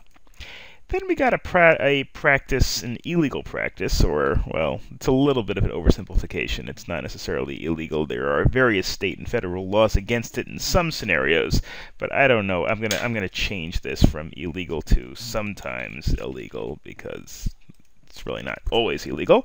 But anyway, predatory pricing means selling below cost with the intention of pushing a competitor out. For example, if Walmart sees that a mom and pop store open next door and a hardware store, and it's competing with Walmart's hardware department, and they're selling hammers for $5, and Walmart's selling hammers for also $5. Now, Walmart gets their hammer for $4.50, so they make a 50-cent profit on each hammer. So they decide, you know what we're going to do? We're going to start selling hammers for $4. We're going to take a loss on it, but you know what's going to happen?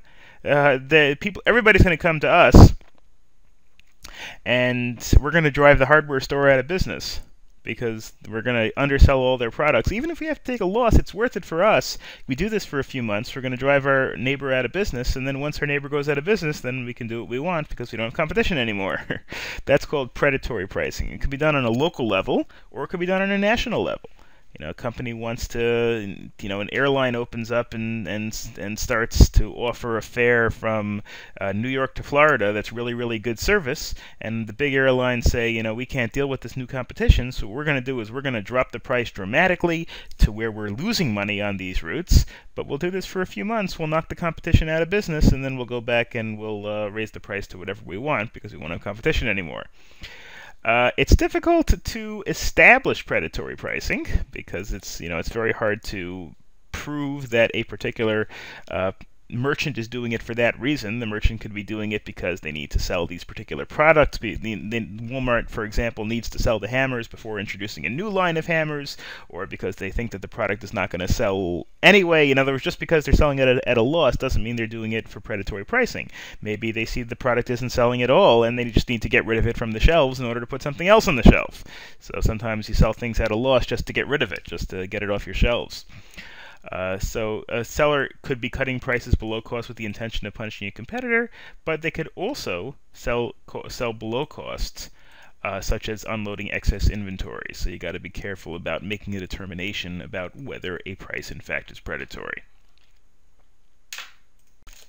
Chapter 10 is delivering customers value.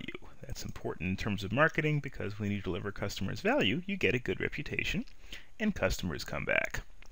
Marketing channels is independent organizations to help make a product or service available for consumption. How are you going to distribute your product? Are you going to sell your product through retail stores? Are you going to sell your product to other retail stores?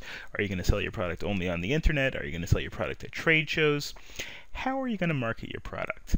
Obviously, your channel decisions affect other marketing decisions. If you're going to primarily sell online, well, then you want to advertise online. If you're going to primarily sell through your retail store, well, you might want to advertise in local newspapers. Channel members add value to the organization by allowing you to focus on manufacturing. A channel member might be a retail store that you sell to, or a wholesaler that you sell to who sells to retail stores. Using these intermediaries to go and help market and sell your product is helpful because it allows you to focus on the things that you do best, which is the manufacture of the product. Channels offer the firm more than it can achieve on its own through contacts with other people in the industry, experience, specialization, scale of operation. They may be able to sell more of the products than you can possibly sell while you manufacture them. And one idea that many companies try to do is they try to achieve a multi-channel distribution system. This is when the firm sets up 2 or more marketing channels to reach one consumer, or one market with 1 or more segments of the market. John Deere, for example, sells garden tractors through John Deere retailers, Lowe's stores, online. JCPenney sells through retail stores and online. Just yesterday I was reading about how Walmart is starting a new pickup grocery store. In some places you can actually order your and I know other stores like A&P already does this essentially, but what you can do is you can go online to walmart.com and pick your local retailer, pick your local Walmart grocery, order your groceries online, tell them exactly what you want, and then they go and pick you say you want a pound of apples, they go and pick a pound of apples for you, put it in a bag, whatever, all the groceries you want, and then you tell them when you're coming. I'm coming at 6 o'clock in the afternoon on October 7th, and then you drive up to a little kiosk and you pay, I guess, or you pay online beforehand, and they come out to your car and deliver your bags of groceries. And it sounds like a pretty efficient way of doing it. I don't know, personally I like to shop for my own groceries in the store, but you know what, I guess that will change like everything else as the technology increases.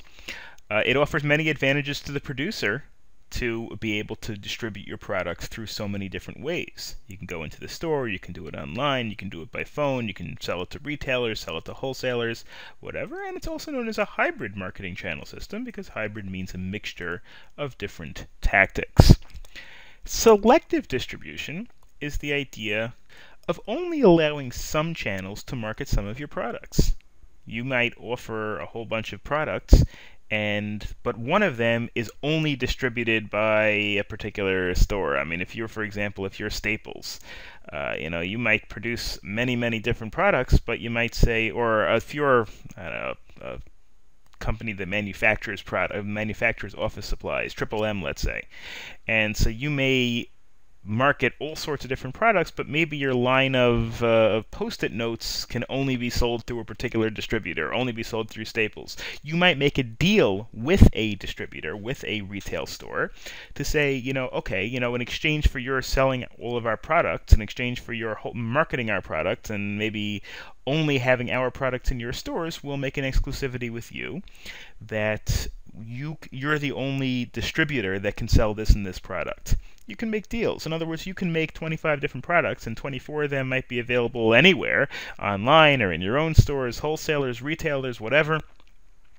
But then one of them is exclusively marketed through Staples or exclusively marketed through Best Buy or whatever, because you made a deal with that company. They give you something of value, like featuring it in their stores, in exchange for you giving them something of value, which is an exclusivity. If you want this particular product, you have to go to Best Buy. If you want this particular product, you have to go to Staples, whatever. So by selectively distributing, companies can develop good working with relationships with the selected channel, and expect a better than average selling effort, or they may even require a particular selling effort from Best Buy or Staples to push your particular product. Selective distribution gives producers good market coverage with more control and less cost, because they only have to distribute to one retailer. Products that are selectively distributed include appliances, furniture, some types of clothing. In other words, some types of appliances you can only get in particular stores. I just Googled to find an example, and here's an example I just found for today. This is a headline from today that says 17 Magazine Fashion Collection. Honestly, I don't really know what 17 Magazine is, but I guess it's a magazine that has a fashion collection, whatever, and to launch exclusively at Sears. Whatever they're launching over here, I don't know, cool clothing, I don't know, some type of jackets and sweaters and whatnot. Whatever they're offering, the point is they're offering it and they're launching it only at Sears. Well, it says, actually, this couldn't really be today's article, or I just found it now, but it says the date is July 15th, and now it's October, so I guess that here's another example. Here is Selkie, 55-inch 4K TV, goes exclusively to Sears. So they're making whatever, and Selkie and Sears teamed up to introduce whatever it is. The point is, a manufacturer went to Sears, and there are many other stores that you could find examples for, and they made a deal with Sears. And it says, listen, we're going to give you this product, and you're the only people that can sell this. We're not going to turn around and sell this same product at Best Buy. We're not going to turn around sell this same product at Macy's. But in exchange, you've got to push it. And they probably have some kind of arrangement exactly what that means. Sears has to push it. Maybe Sears has to put it front and center in front of their other models. Maybe they have to have special colored signs that's in their TV department that says, "Here, go see, this is the great TV, and go buy Selkie's TVs." But whatever their ideas are, both sides benefit. Sears benefits in that they get to be the only store where you can buy this product, and Selkie benefits in that Sears gives them an extra little push in terms of their marketing. Obviously, everyone has to make a decision on their own whether it's worth it. Sears might make the decision that it's not worth it. We'd rather just market all of our other products equally. We don't need your exclusive. Or, I'm sorry, Psyche, not Selkie, whatever. Anyway, and the company might say, we don't want to just sell to Sears. We'd like to sell to Best Buy, too. It's not worth it. But that's one decision that companies have to make. Inventory management is the idea of making sure you have the right amount of inventory available to sell. Managers must create a balance between carrying too little of a product and too much. If you carry too much of a product, well, then you have too much inventory, your stock may become obsolete, you may not sell them. You stock 100 of these tablets and only 10 of them sell. Well, you've got 90 sitting on the shelves taking up space in your store. In the meantime, you've paid for the product already and it's not selling and you're losing money, and that's not good. If you have too little, on the other hand, then the consumer might come and you don't have it, then the consumer gets annoyed, consumer goes shop somewhere else, and the consumer gets the impression that you don't stock your products very well. Then you have the just-in-time logistics system. That's the idea where you order the products as you need them. With such systems, producers and retailers carry only small inventories of products or merchandise for a few days of operation, and then every few days you order new. And it requires very accurate forecasting and inventory. If somehow I get word that I figure out that I'm going to sell about 100 of these products over the next week, well, I can stock 200 of them, but then I'm going to take up extra shelf space, and I might lose money by spending money that I don't need to spend right now.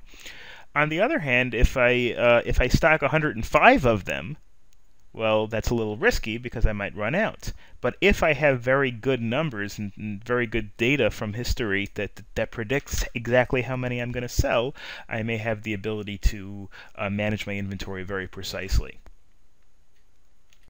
The next chapter is entitled Retailing and Wholesaling. Retailing, of course, is when you sell directly to the customer, whereas a wholesaler sells to the retailer. Retailing is all activities involved in selling goods directly to the final consumer for their personal, non-business use. I mean, technically speaking, you can buy something retail for your business use. If you have a business and you need a stapler and you go to Staples and buy a stapler, well, that's still retail. Retail means directly to the consumer, directly to the person who's the final end user of the product. Retailers are classified by the amount of service they offer, the breadth and depth of their product lines. You could have a store like Walmart, which has 8 zillion different products, or you could have a little store that sells sells just suits or just shirts or whatever. The relative prices charged. There are discount retailers, and there are more high-end retailers. And, of course, how they are organized. There are some stores that are like department stores, or that are department stores, and have many different areas with many different types of goods. Types of retailers include the classification by the amount of service. You've got limited service retailers, people that don't really provide a lot of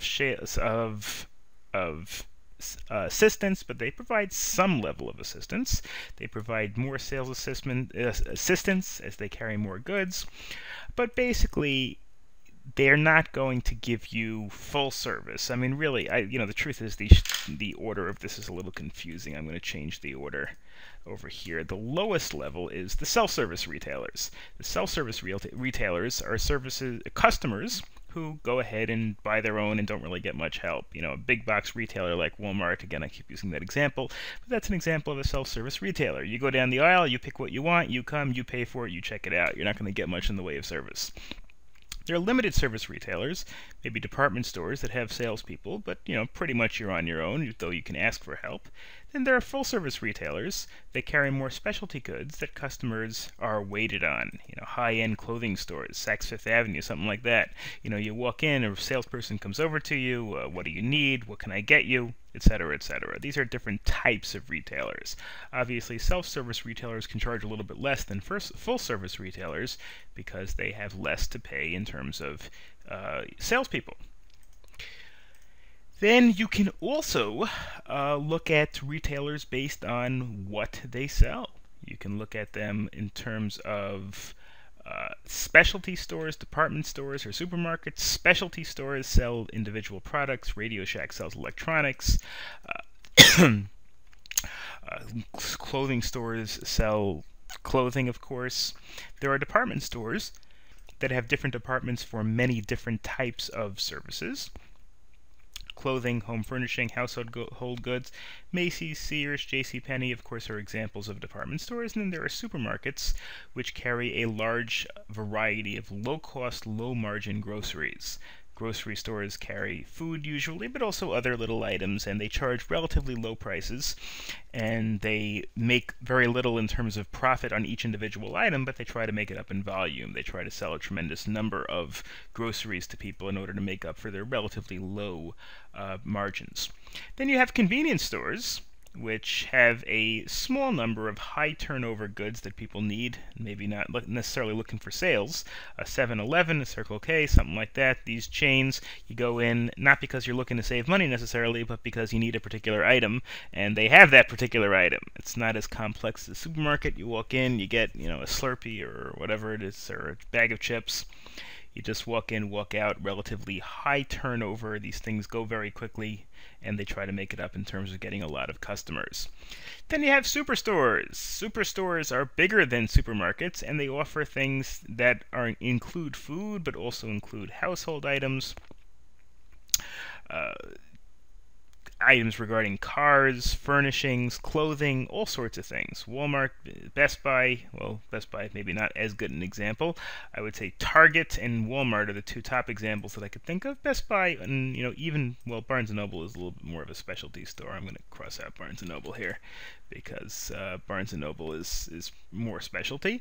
But certainly Best Buy, Best Buy sells everything from electronics to appliances, television, even some furniture in some stores, etc. Category killers are really giant specialty stores that have a tremendous variety within a particular industry. I would say, Toys R Us, something like that. The huge bookstores. Barnes & Noble would be an example of that also. They just had, they're not necessarily big box retailers, but they are stores that have a very, very broad variety of goods in a particular field, and they're very highly competitive in that particular thing. party goods, sporting goods, models, something like that, pet stores, something to that effect. B&H, for those of you who live in New York, the electronic, they have like a huge showroom of all sorts of computers and electronics, and that's all they have. They don't have groceries, and they don't have furniture and things like that. Then you've got wholesalers.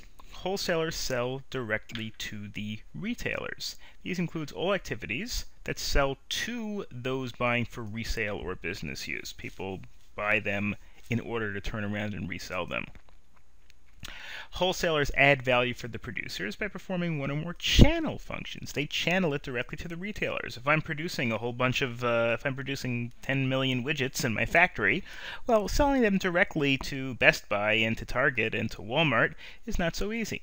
Instead, I could sell it to a wholesaler, sell all of them to a wholesaler, and the wholesaler takes care of the channeling. The wholesaler takes care of reselling them directly to the retailers. Now it's a little bit more expensive because you have to sell it to the wholesaler at a lower price because they have to make their profit when they turn around and sell it to the retailer, but certainly it can help in terms of convenience. Merchant wholesalers own the things that they sell.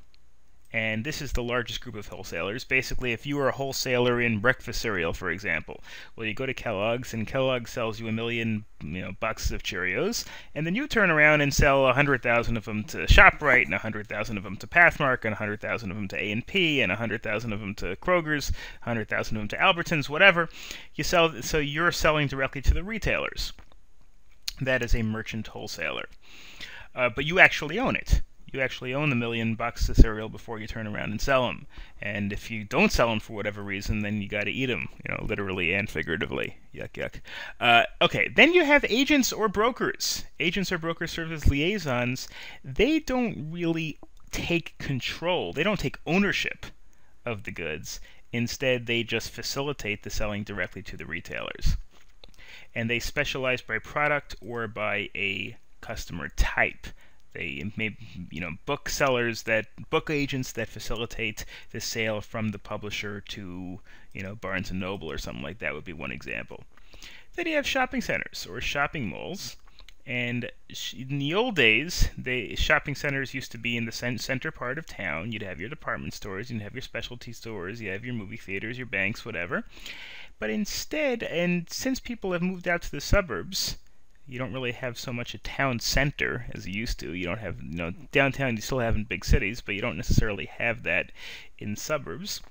Instead, what they try to do is, you could spread it out among the population, or you could have big shopping malls that have just are unique areas which have huge numbers of stores.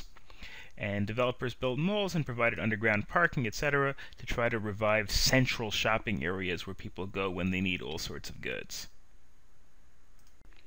Public relations is, of course, a very important component of marketing. You don't want to market in a way that makes you look insensitive, or that makes you look stupid, or that makes you be unpopular for whatever reason.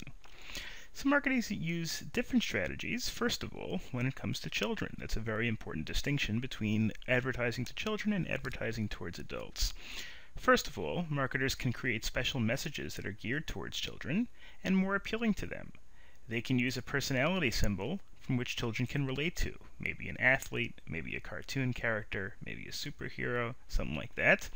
And the marketer can relate to specific situations in which children usually find themselves in. For example, if you're talking about advertising a breakfast cereal, like Frosted Flakes, so it's just, I remember when I was a kid, we used to see those Frosted Flakes commercials where Tony the Tiger would be involved in some sort of a sporting event, like a baseball game, or something where children are more likely to be involved in than adults, and they'd show that how the breakfast cereal would help you win the sporting event or whatever, or ace the test or whatever it is that you establish a situation that children are likely to be in and are likely to identify with. Obviously, you're talking about products that are marketed towards children.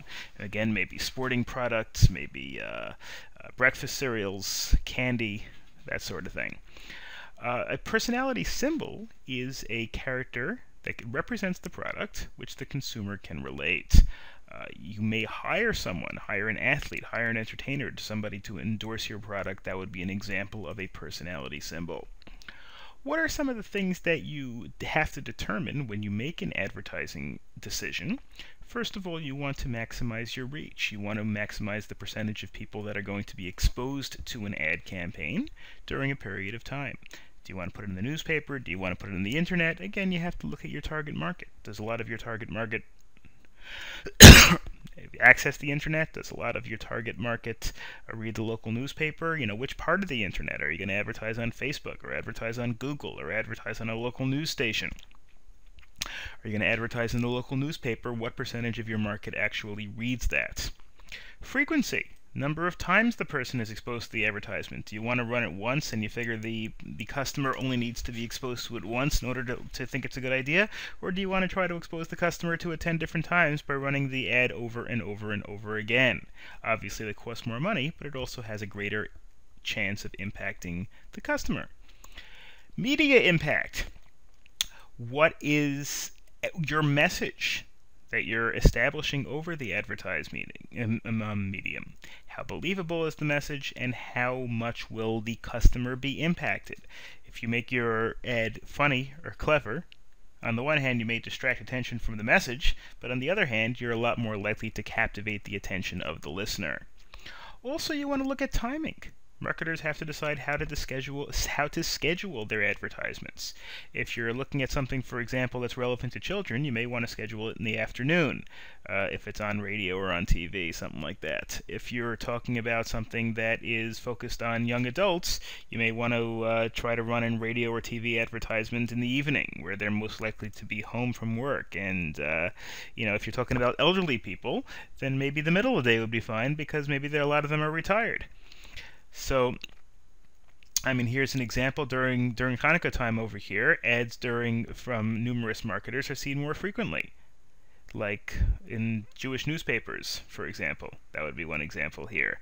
But in general, the idea is you want to focus it on a time, and a time of year, or a time of day, or really any if it's just a seasonal type thing.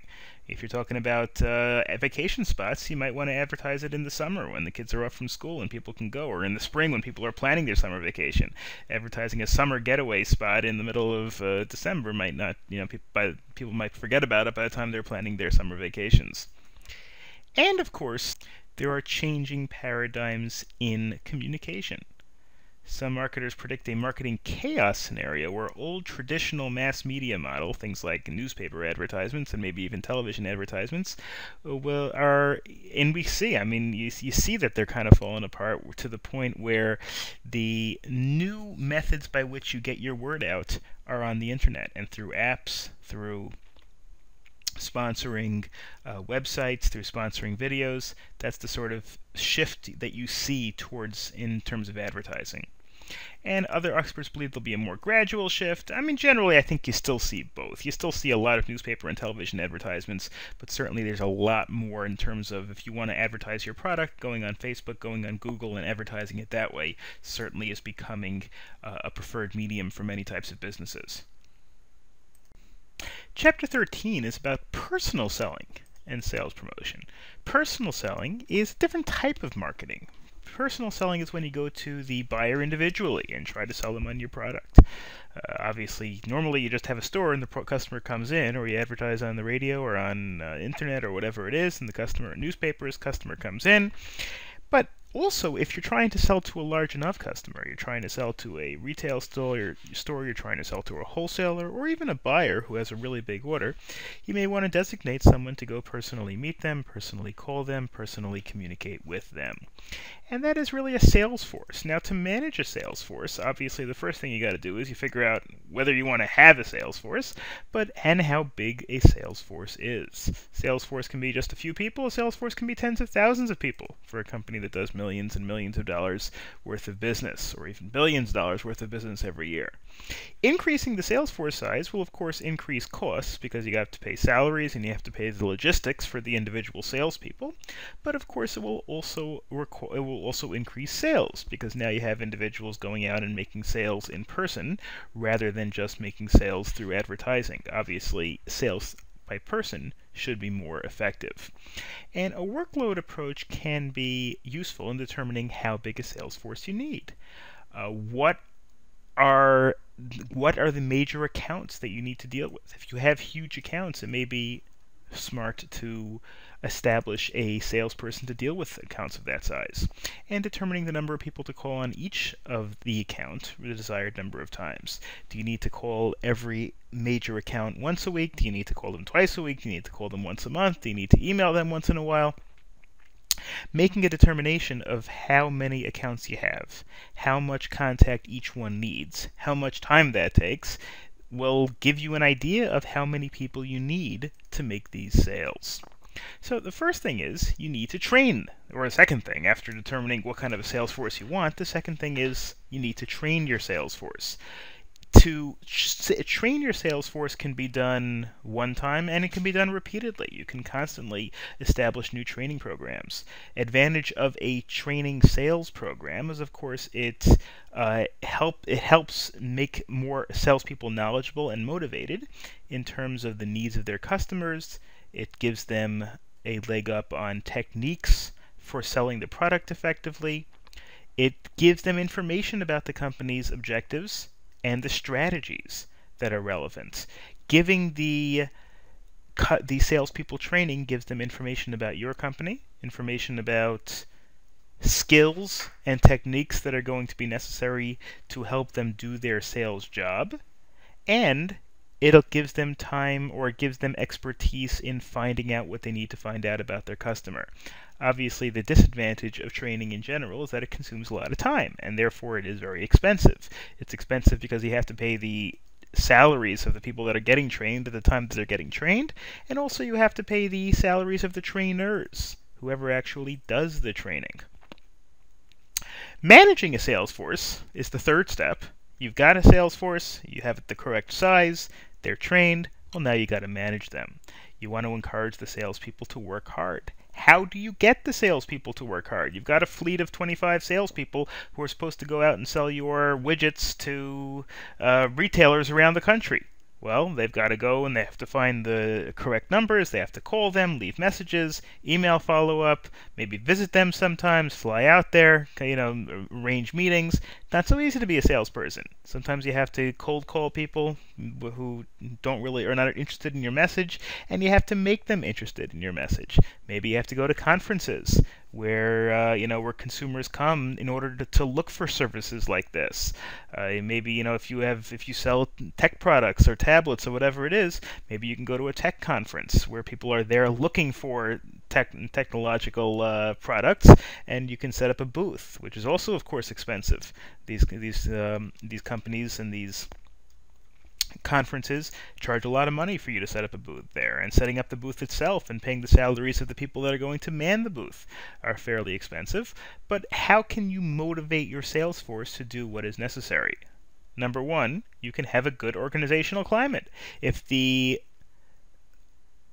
morale of the company is high and people want to do their best because the employees like the company, salespeople are more likely to be effective. Sales quotas. You can give people a requirement that they sell a certain amount or they're fired. That certainly may not always be realistic, may not always be doable, but certainly that is a good incentive. People want to keep their jobs. Positive incentives. You give them a commission. You give them money. If they sell, they give them a certain percentage of what they sell. This is very, very common with regard to salespeople. Sales meetings, where you can get people together and discuss what the best strategies are. People can try to help each other sell. And sales contests. Whoever sells the most widgets in a given month gets a trip to Hawaii, or whatever it is.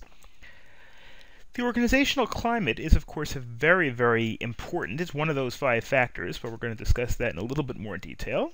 And this is an important part of building a successful sales staff, because how they feel about their opportunities, value, and rewards of doing well is an important component of their morale. And the better they feel about the company and the better they feel about how they're treated, the better they're probably going to do.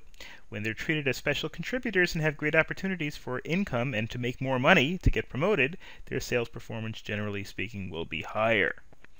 And finally, a note about email advertisements. Obviously, one way in which to get your message out is to send emails to everyone.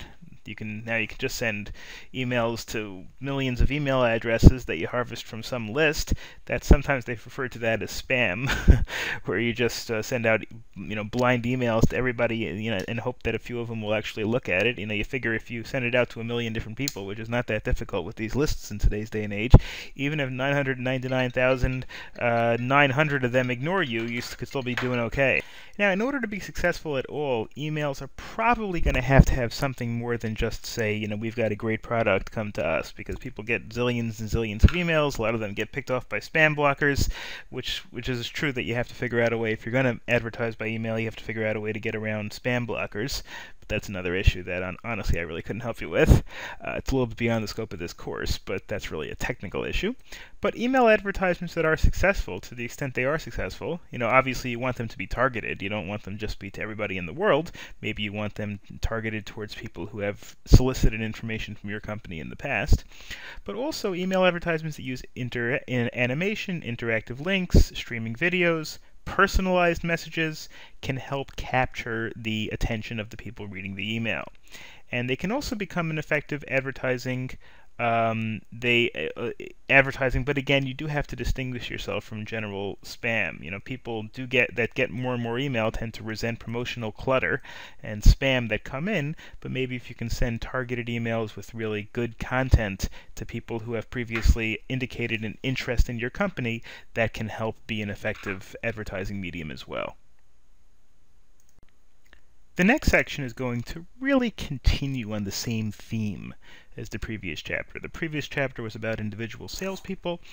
Now we're looking at building direct customer relationships, building one-on-one relationships between the company and the customer. Direct marketing, of course, means connecting directly with carefully targeted individuals to both obtain immediate response and to cultivate lasting customer relationships. We're not talking about advertising to the general market. We're talking about dealing with a customer individually, somebody who is likely to be a customer because they've responded positively in the past, because they've solicited information from you, because maybe they're a past customer of you. You want to try to build a personal relationship or a direct relationship between your company and salespeople, and the salespeople that you have dealt with, that you're dealing with, and the customers that you think will be good customers. Advantage of direct marketing include it's a powerful tool for building customer relationships. Obviously, it's more personal, more likely to get people to pay attention to what you're saying than general advertising. It offers a low-cost, speedy way to reach markets. You can build relationships with the individuals rather than purchasing costly advertisements. It offers lower costs, improved efficiencies in handling inventory and distribution. When you know specifically with whom you're dealing, when you have a personal relationship and your salesperson can call the customer and say, when do you want it? How do you want it? It's a lot more efficient than just dealing with things that are faceless order systems. Again, it's not that they don't cost money. They do cost money. Salespeople, of course, cost money because you got to pay their salaries, but it also can be worth it because of some of these other costs that it saves. It offers speedier handling of channels and logistics. You have individuals that you can deal with, individuals that your customer can deal with, rather than just going through the normal process. Greater flexibility gives access to customers who couldn't be reached through other channels, since they can deal directly with you who are providing the service.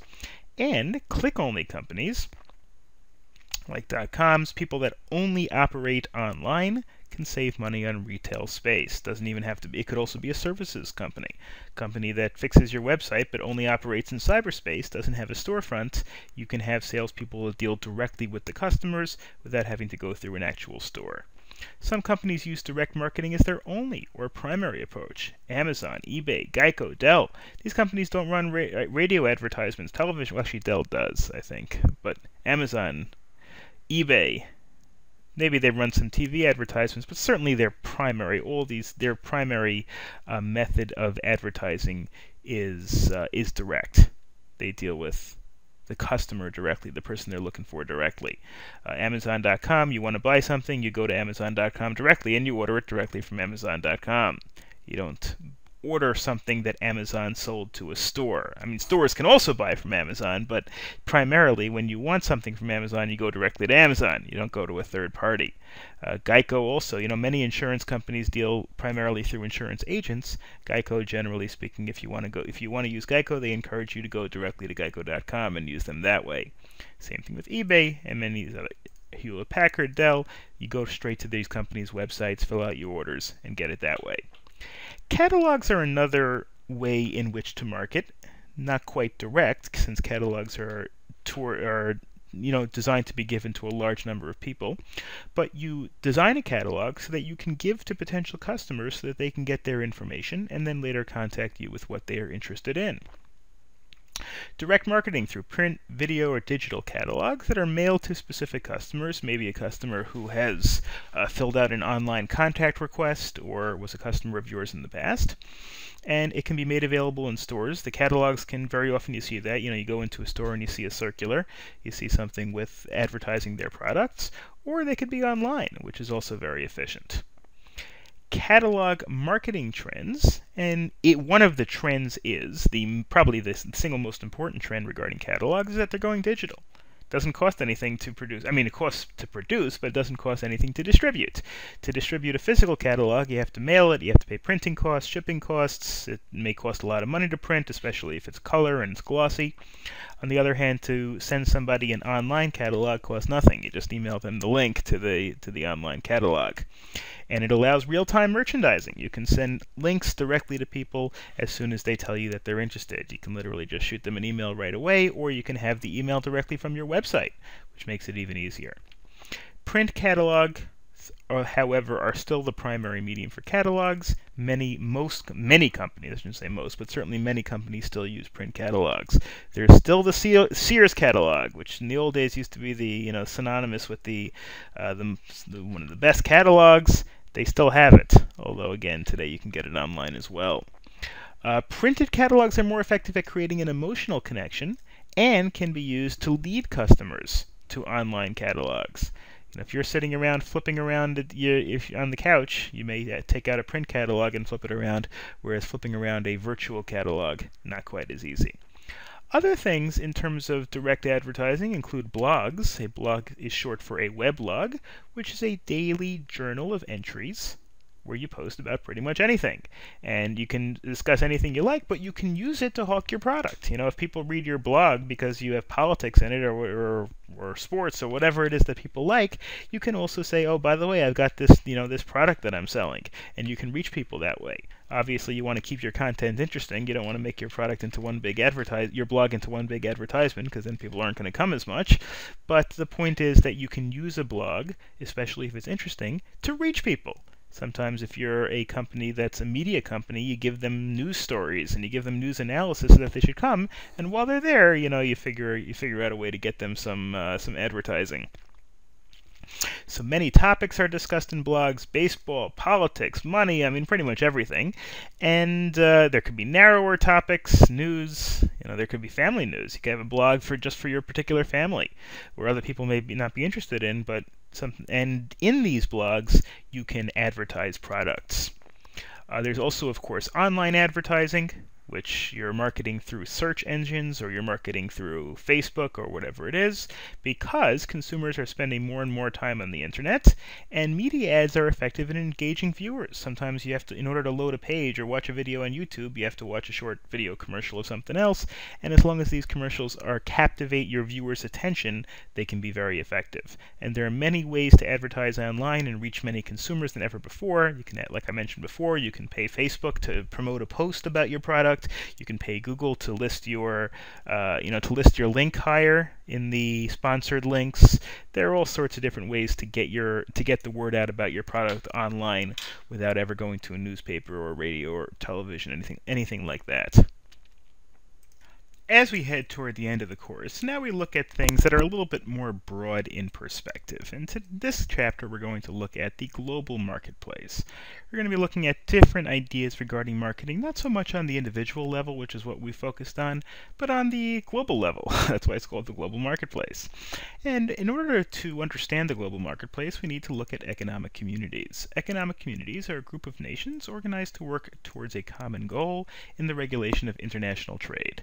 Economic communities can be worldwide, it can be geography-based, for example, NAFTA, the North American Free Trade Agreement, or the European Union.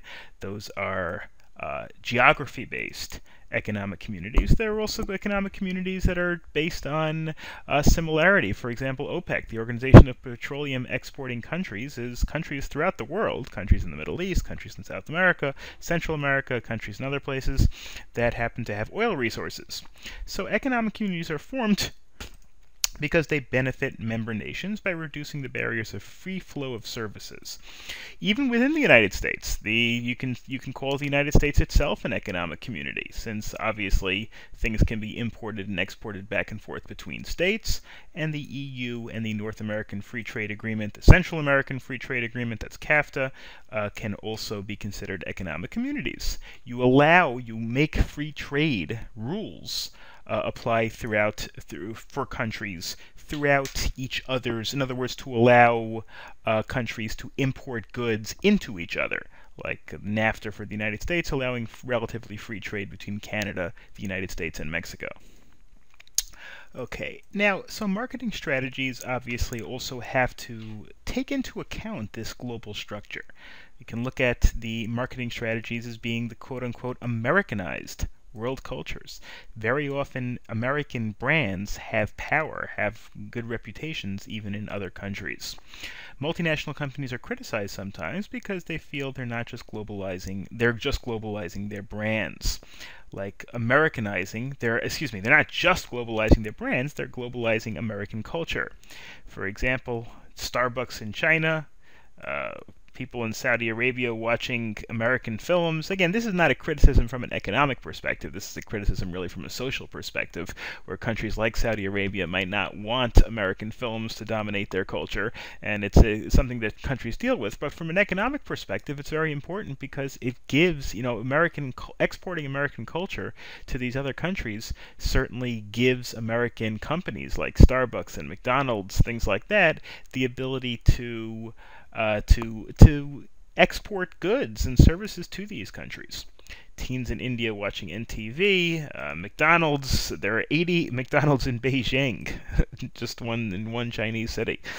And critics, some people worry, or at least mostly in those countries, Americans don't worry about it too much, but people in those countries worry that perhaps Americanizing these countries, or Americanizing these cultures may be hurting the cultures of these countries. So people in diverse countries and cultures throughout the world use American products and services, and so therefore American services have to adapt to the local cultural values and traditions. There was an article in the New York Times that we work in our English class about Disney World using Feng Shui for their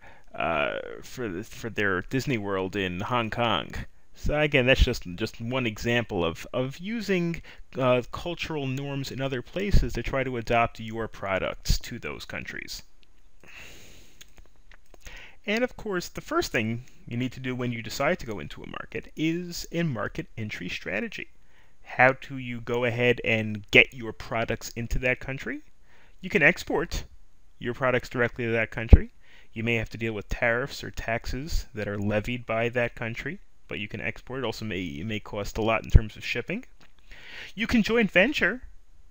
You can team up with a company in that country to market your products, so you don't necessarily have to import them directly, but you can team up with a company already in that country to give them the opportunity to market your products there, to sell your products there. Or you can invest in products or manufacturing processes in that country. You can invest in the manufacturing of goods in that country. Here are some types of joint venturing. Joint venturing, again, establishing business relationships with companies in that other country.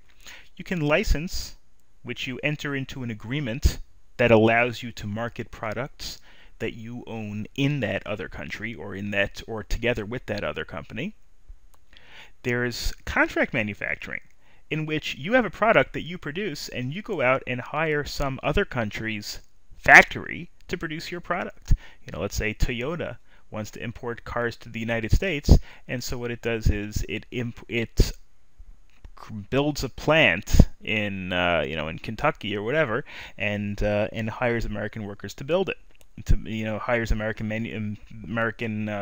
managers to go ahead and build Toyotas and sell there. There's management contracting, in which the domestic firm supplies the management know-how to the foreign company.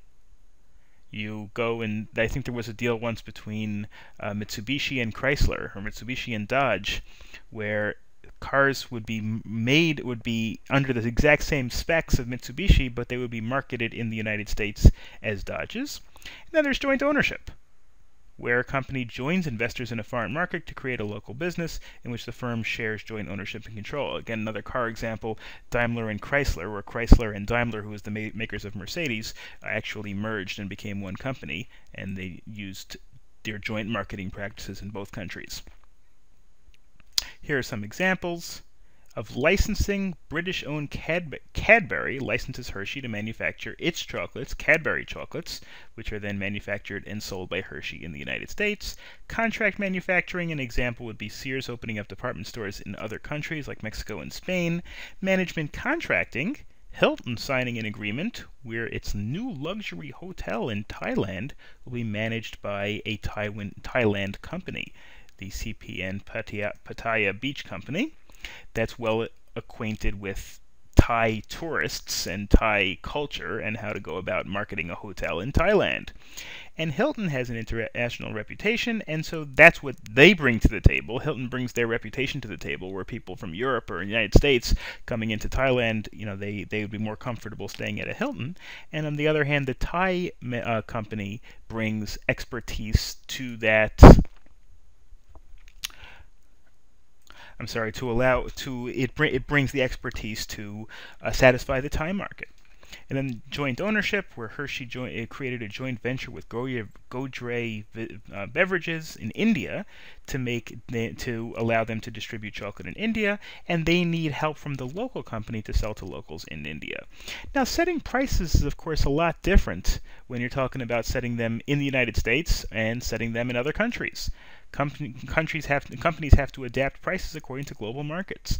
Some people in the United States maybe could afford higher prices than perhaps people in China or India, and therefore the prices have to be a lot less. One price would be too low in one country, while the same price would be too high in poorer countries. And also prices need to reflect costs of tariffs, which are taxes on imports assessed by certain countries, wholesale margins, retail margins, importing costs, shipping costs, all things that are relevant specifically to marketing in other countries. Our final chapter is on marketing ethics and social responsibility. It's one thing to get the consumers to like your product and to know about your product and to buy your product. It's another thing to do it completely responsibly and ethically. Some of the issues, obviously, that you're going to be dealing with, mainly your job is to try to get your company money, but aside from that, there are certain things that can help your company, not only by helping society in general, but also helping your company's reputation. If you're socially responsible and ethical and you get that sort of reputation, that certainly helps the company. And conversely, getting a reputation as an unethical company is not good in the long term for a company. So some criticisms of marketing that you need to watch out for include high prices, which, there's a high cost of distribution, advertising, big markups by companies trying to make big products can cause high prices. You don't want to get the reputation as the kind of company that tries to soak your consumers. Deceptive practices, lying to consumers or fooling consumers, or high pressure selling. Car dealerships are particularly notorious for that sort of thing, trying to force people or psychologically pressure people too hard to purchase products. And poor service to disadvantaged customers who may need your services for a grocery store, a gas station, something like that, where people just really need your services, to mark up prices or to give them poor customer service because you can take advantage of them, is obviously a big negative for a company. There's also some other possible negative ethical practices, including selling shoddy, harmful, or unsafe products. If you sell products that are unsafe, customers may not know about it right away. As soon as they take it out of the store, they might think it's a good product, and they might be happy to pay the price that you're asking. But of course, that can cause long-term problems for the company, including liability lawsuits if the product causes an injury. Loss of customers when you get a reputation, loss of customers who get taken advantage of by these bad products. A damaged reputation, common sense, you get a reputation for selling shoddy products, people aren't going to come to you. And conflict with consumer groups and regulators, government regulators and other consumer advocacy groups, which tend to speak out against companies that do this. There's also a negative ethical or an ethically questionable activity called planned obsolescence, which is when you cause a product to become obsolete before a real replacement is needed. Now this, I can tell you, being an academic, I can tell you this is done a lot when it comes to textbooks. There's a 2013 edition of algebra, and then the next year they come out with a 2014 edition of algebra. Now algebra probably hasn't changed a tremendous amount between 2013 and 2014, but the companies know that people who take these courses have to buy the textbook, and they have to buy the latest edition of the textbook because that's what colleges are going to require, and the reason why colleges are going to require it is because their accrediting agencies require them to do it. So, putting out textbooks every year, even when it's totally unnecessary, for the purpose of making the old products obsolete. If you don't make them obsolete, if you only print one every 10 years, well then people are going to start selling them on the secondary market. Instead of paying you $150 for the textbook, they're going to pay somebody else who's selling it used $50. And they're going to undersell you. So the way to counteract that, what some textbook publishers companies do, is they keep putting out new editions all the time to make the secondary market much more difficult to be useful. That's an example of planned obsolescence. It can be done in other industries as well, and of course it is ethically questionable to do that if there's no real need for the new edition. Marketing also has an impact on society. Creating false wants. Do commercials ever convince you that you absolutely, positively need the latest gizmo when the old gizmo that you're using now is perfectly good? This newest tablet has faster and more memory and more this and more pizzazz, even though the one that you have already is perfectly good. And if you didn't see the new commercial for the iPhone 6 or 7 or whatever it is by now, and you probably just wouldn't care that much, but because you see it, you want it. Now again, it's nothing illegal about creating a want in society for the product that you're selling, but it's the sort of thing that could cause some ethical issues. Encouraging too much materialism is another thing that companies do, and that's a question as to whether it's ethical to do that in a way that the society doesn't really need. Again, it's the sort of thing, there's nothing illegal about promoting materialism and commercialism, but it's something that people sometimes bring up when it comes to the ethics of marketing. And of course, there are many causes for materialism. There's marketing, but there's also other things: cultural background, family, even religion, education, peer groups. Other people have stuff, you want the same stuff. Societal marketing, which is the idea of sustainable marketing or socially responsible marketing, is marketing that tries to preserve the needs of your consumers and your own needs, while also trying to make sure that society is helped to the maximum extent possible. Societal marketing is really a principle of sustainable marketing, and it believes, the idea of it may not make as much money for the company in the short run, but the idea of it is to try to make sure, the idea of it, is to try to make sure that you do it in a way that helps the society and even the company in the long run. Company markets in a way that promotes itself as being socially responsible, gets a better reputation in the long run. It considers consumers' wants and interests, the company's requirement, but also the customer's long-run interest and society's long-run interest. Trying to market cars that use very little gasoline, or electric cars, things like that. Things that promote more recycling, or people sell folders or paper that are made from post-consumer waste, which is recycled materials. That may help get the company's reputation in a positive light as well. Sustainability Vision is a guide that shows how the company's products or services can change and evolve to new technologies. Forward-looking firms use this vision as a guide and to try to create a framework for pollution control and new environmental friendly technology. There are many examples. Companies that use recycled goods, companies that try to maybe make a product that rather than having to replace the whole product, you can update it so that it's a lot cheaper and causes a lot less waste, etc. These are some of the things that that help with sustainability in general. And here are some product types. Now the first one is something you don't want to do. That's a deficient product. They have products that neither immediate appeal nor long-run benefits. Those are the sorts of things you don't want to have to market because they're probably not going to be able to market very well in the long term. Then there are pleasing products which give high immediate satisfaction but hurt consumers in the long run. Junk food, cigarettes, things like that. Gambling probably is another example. That sort of thing.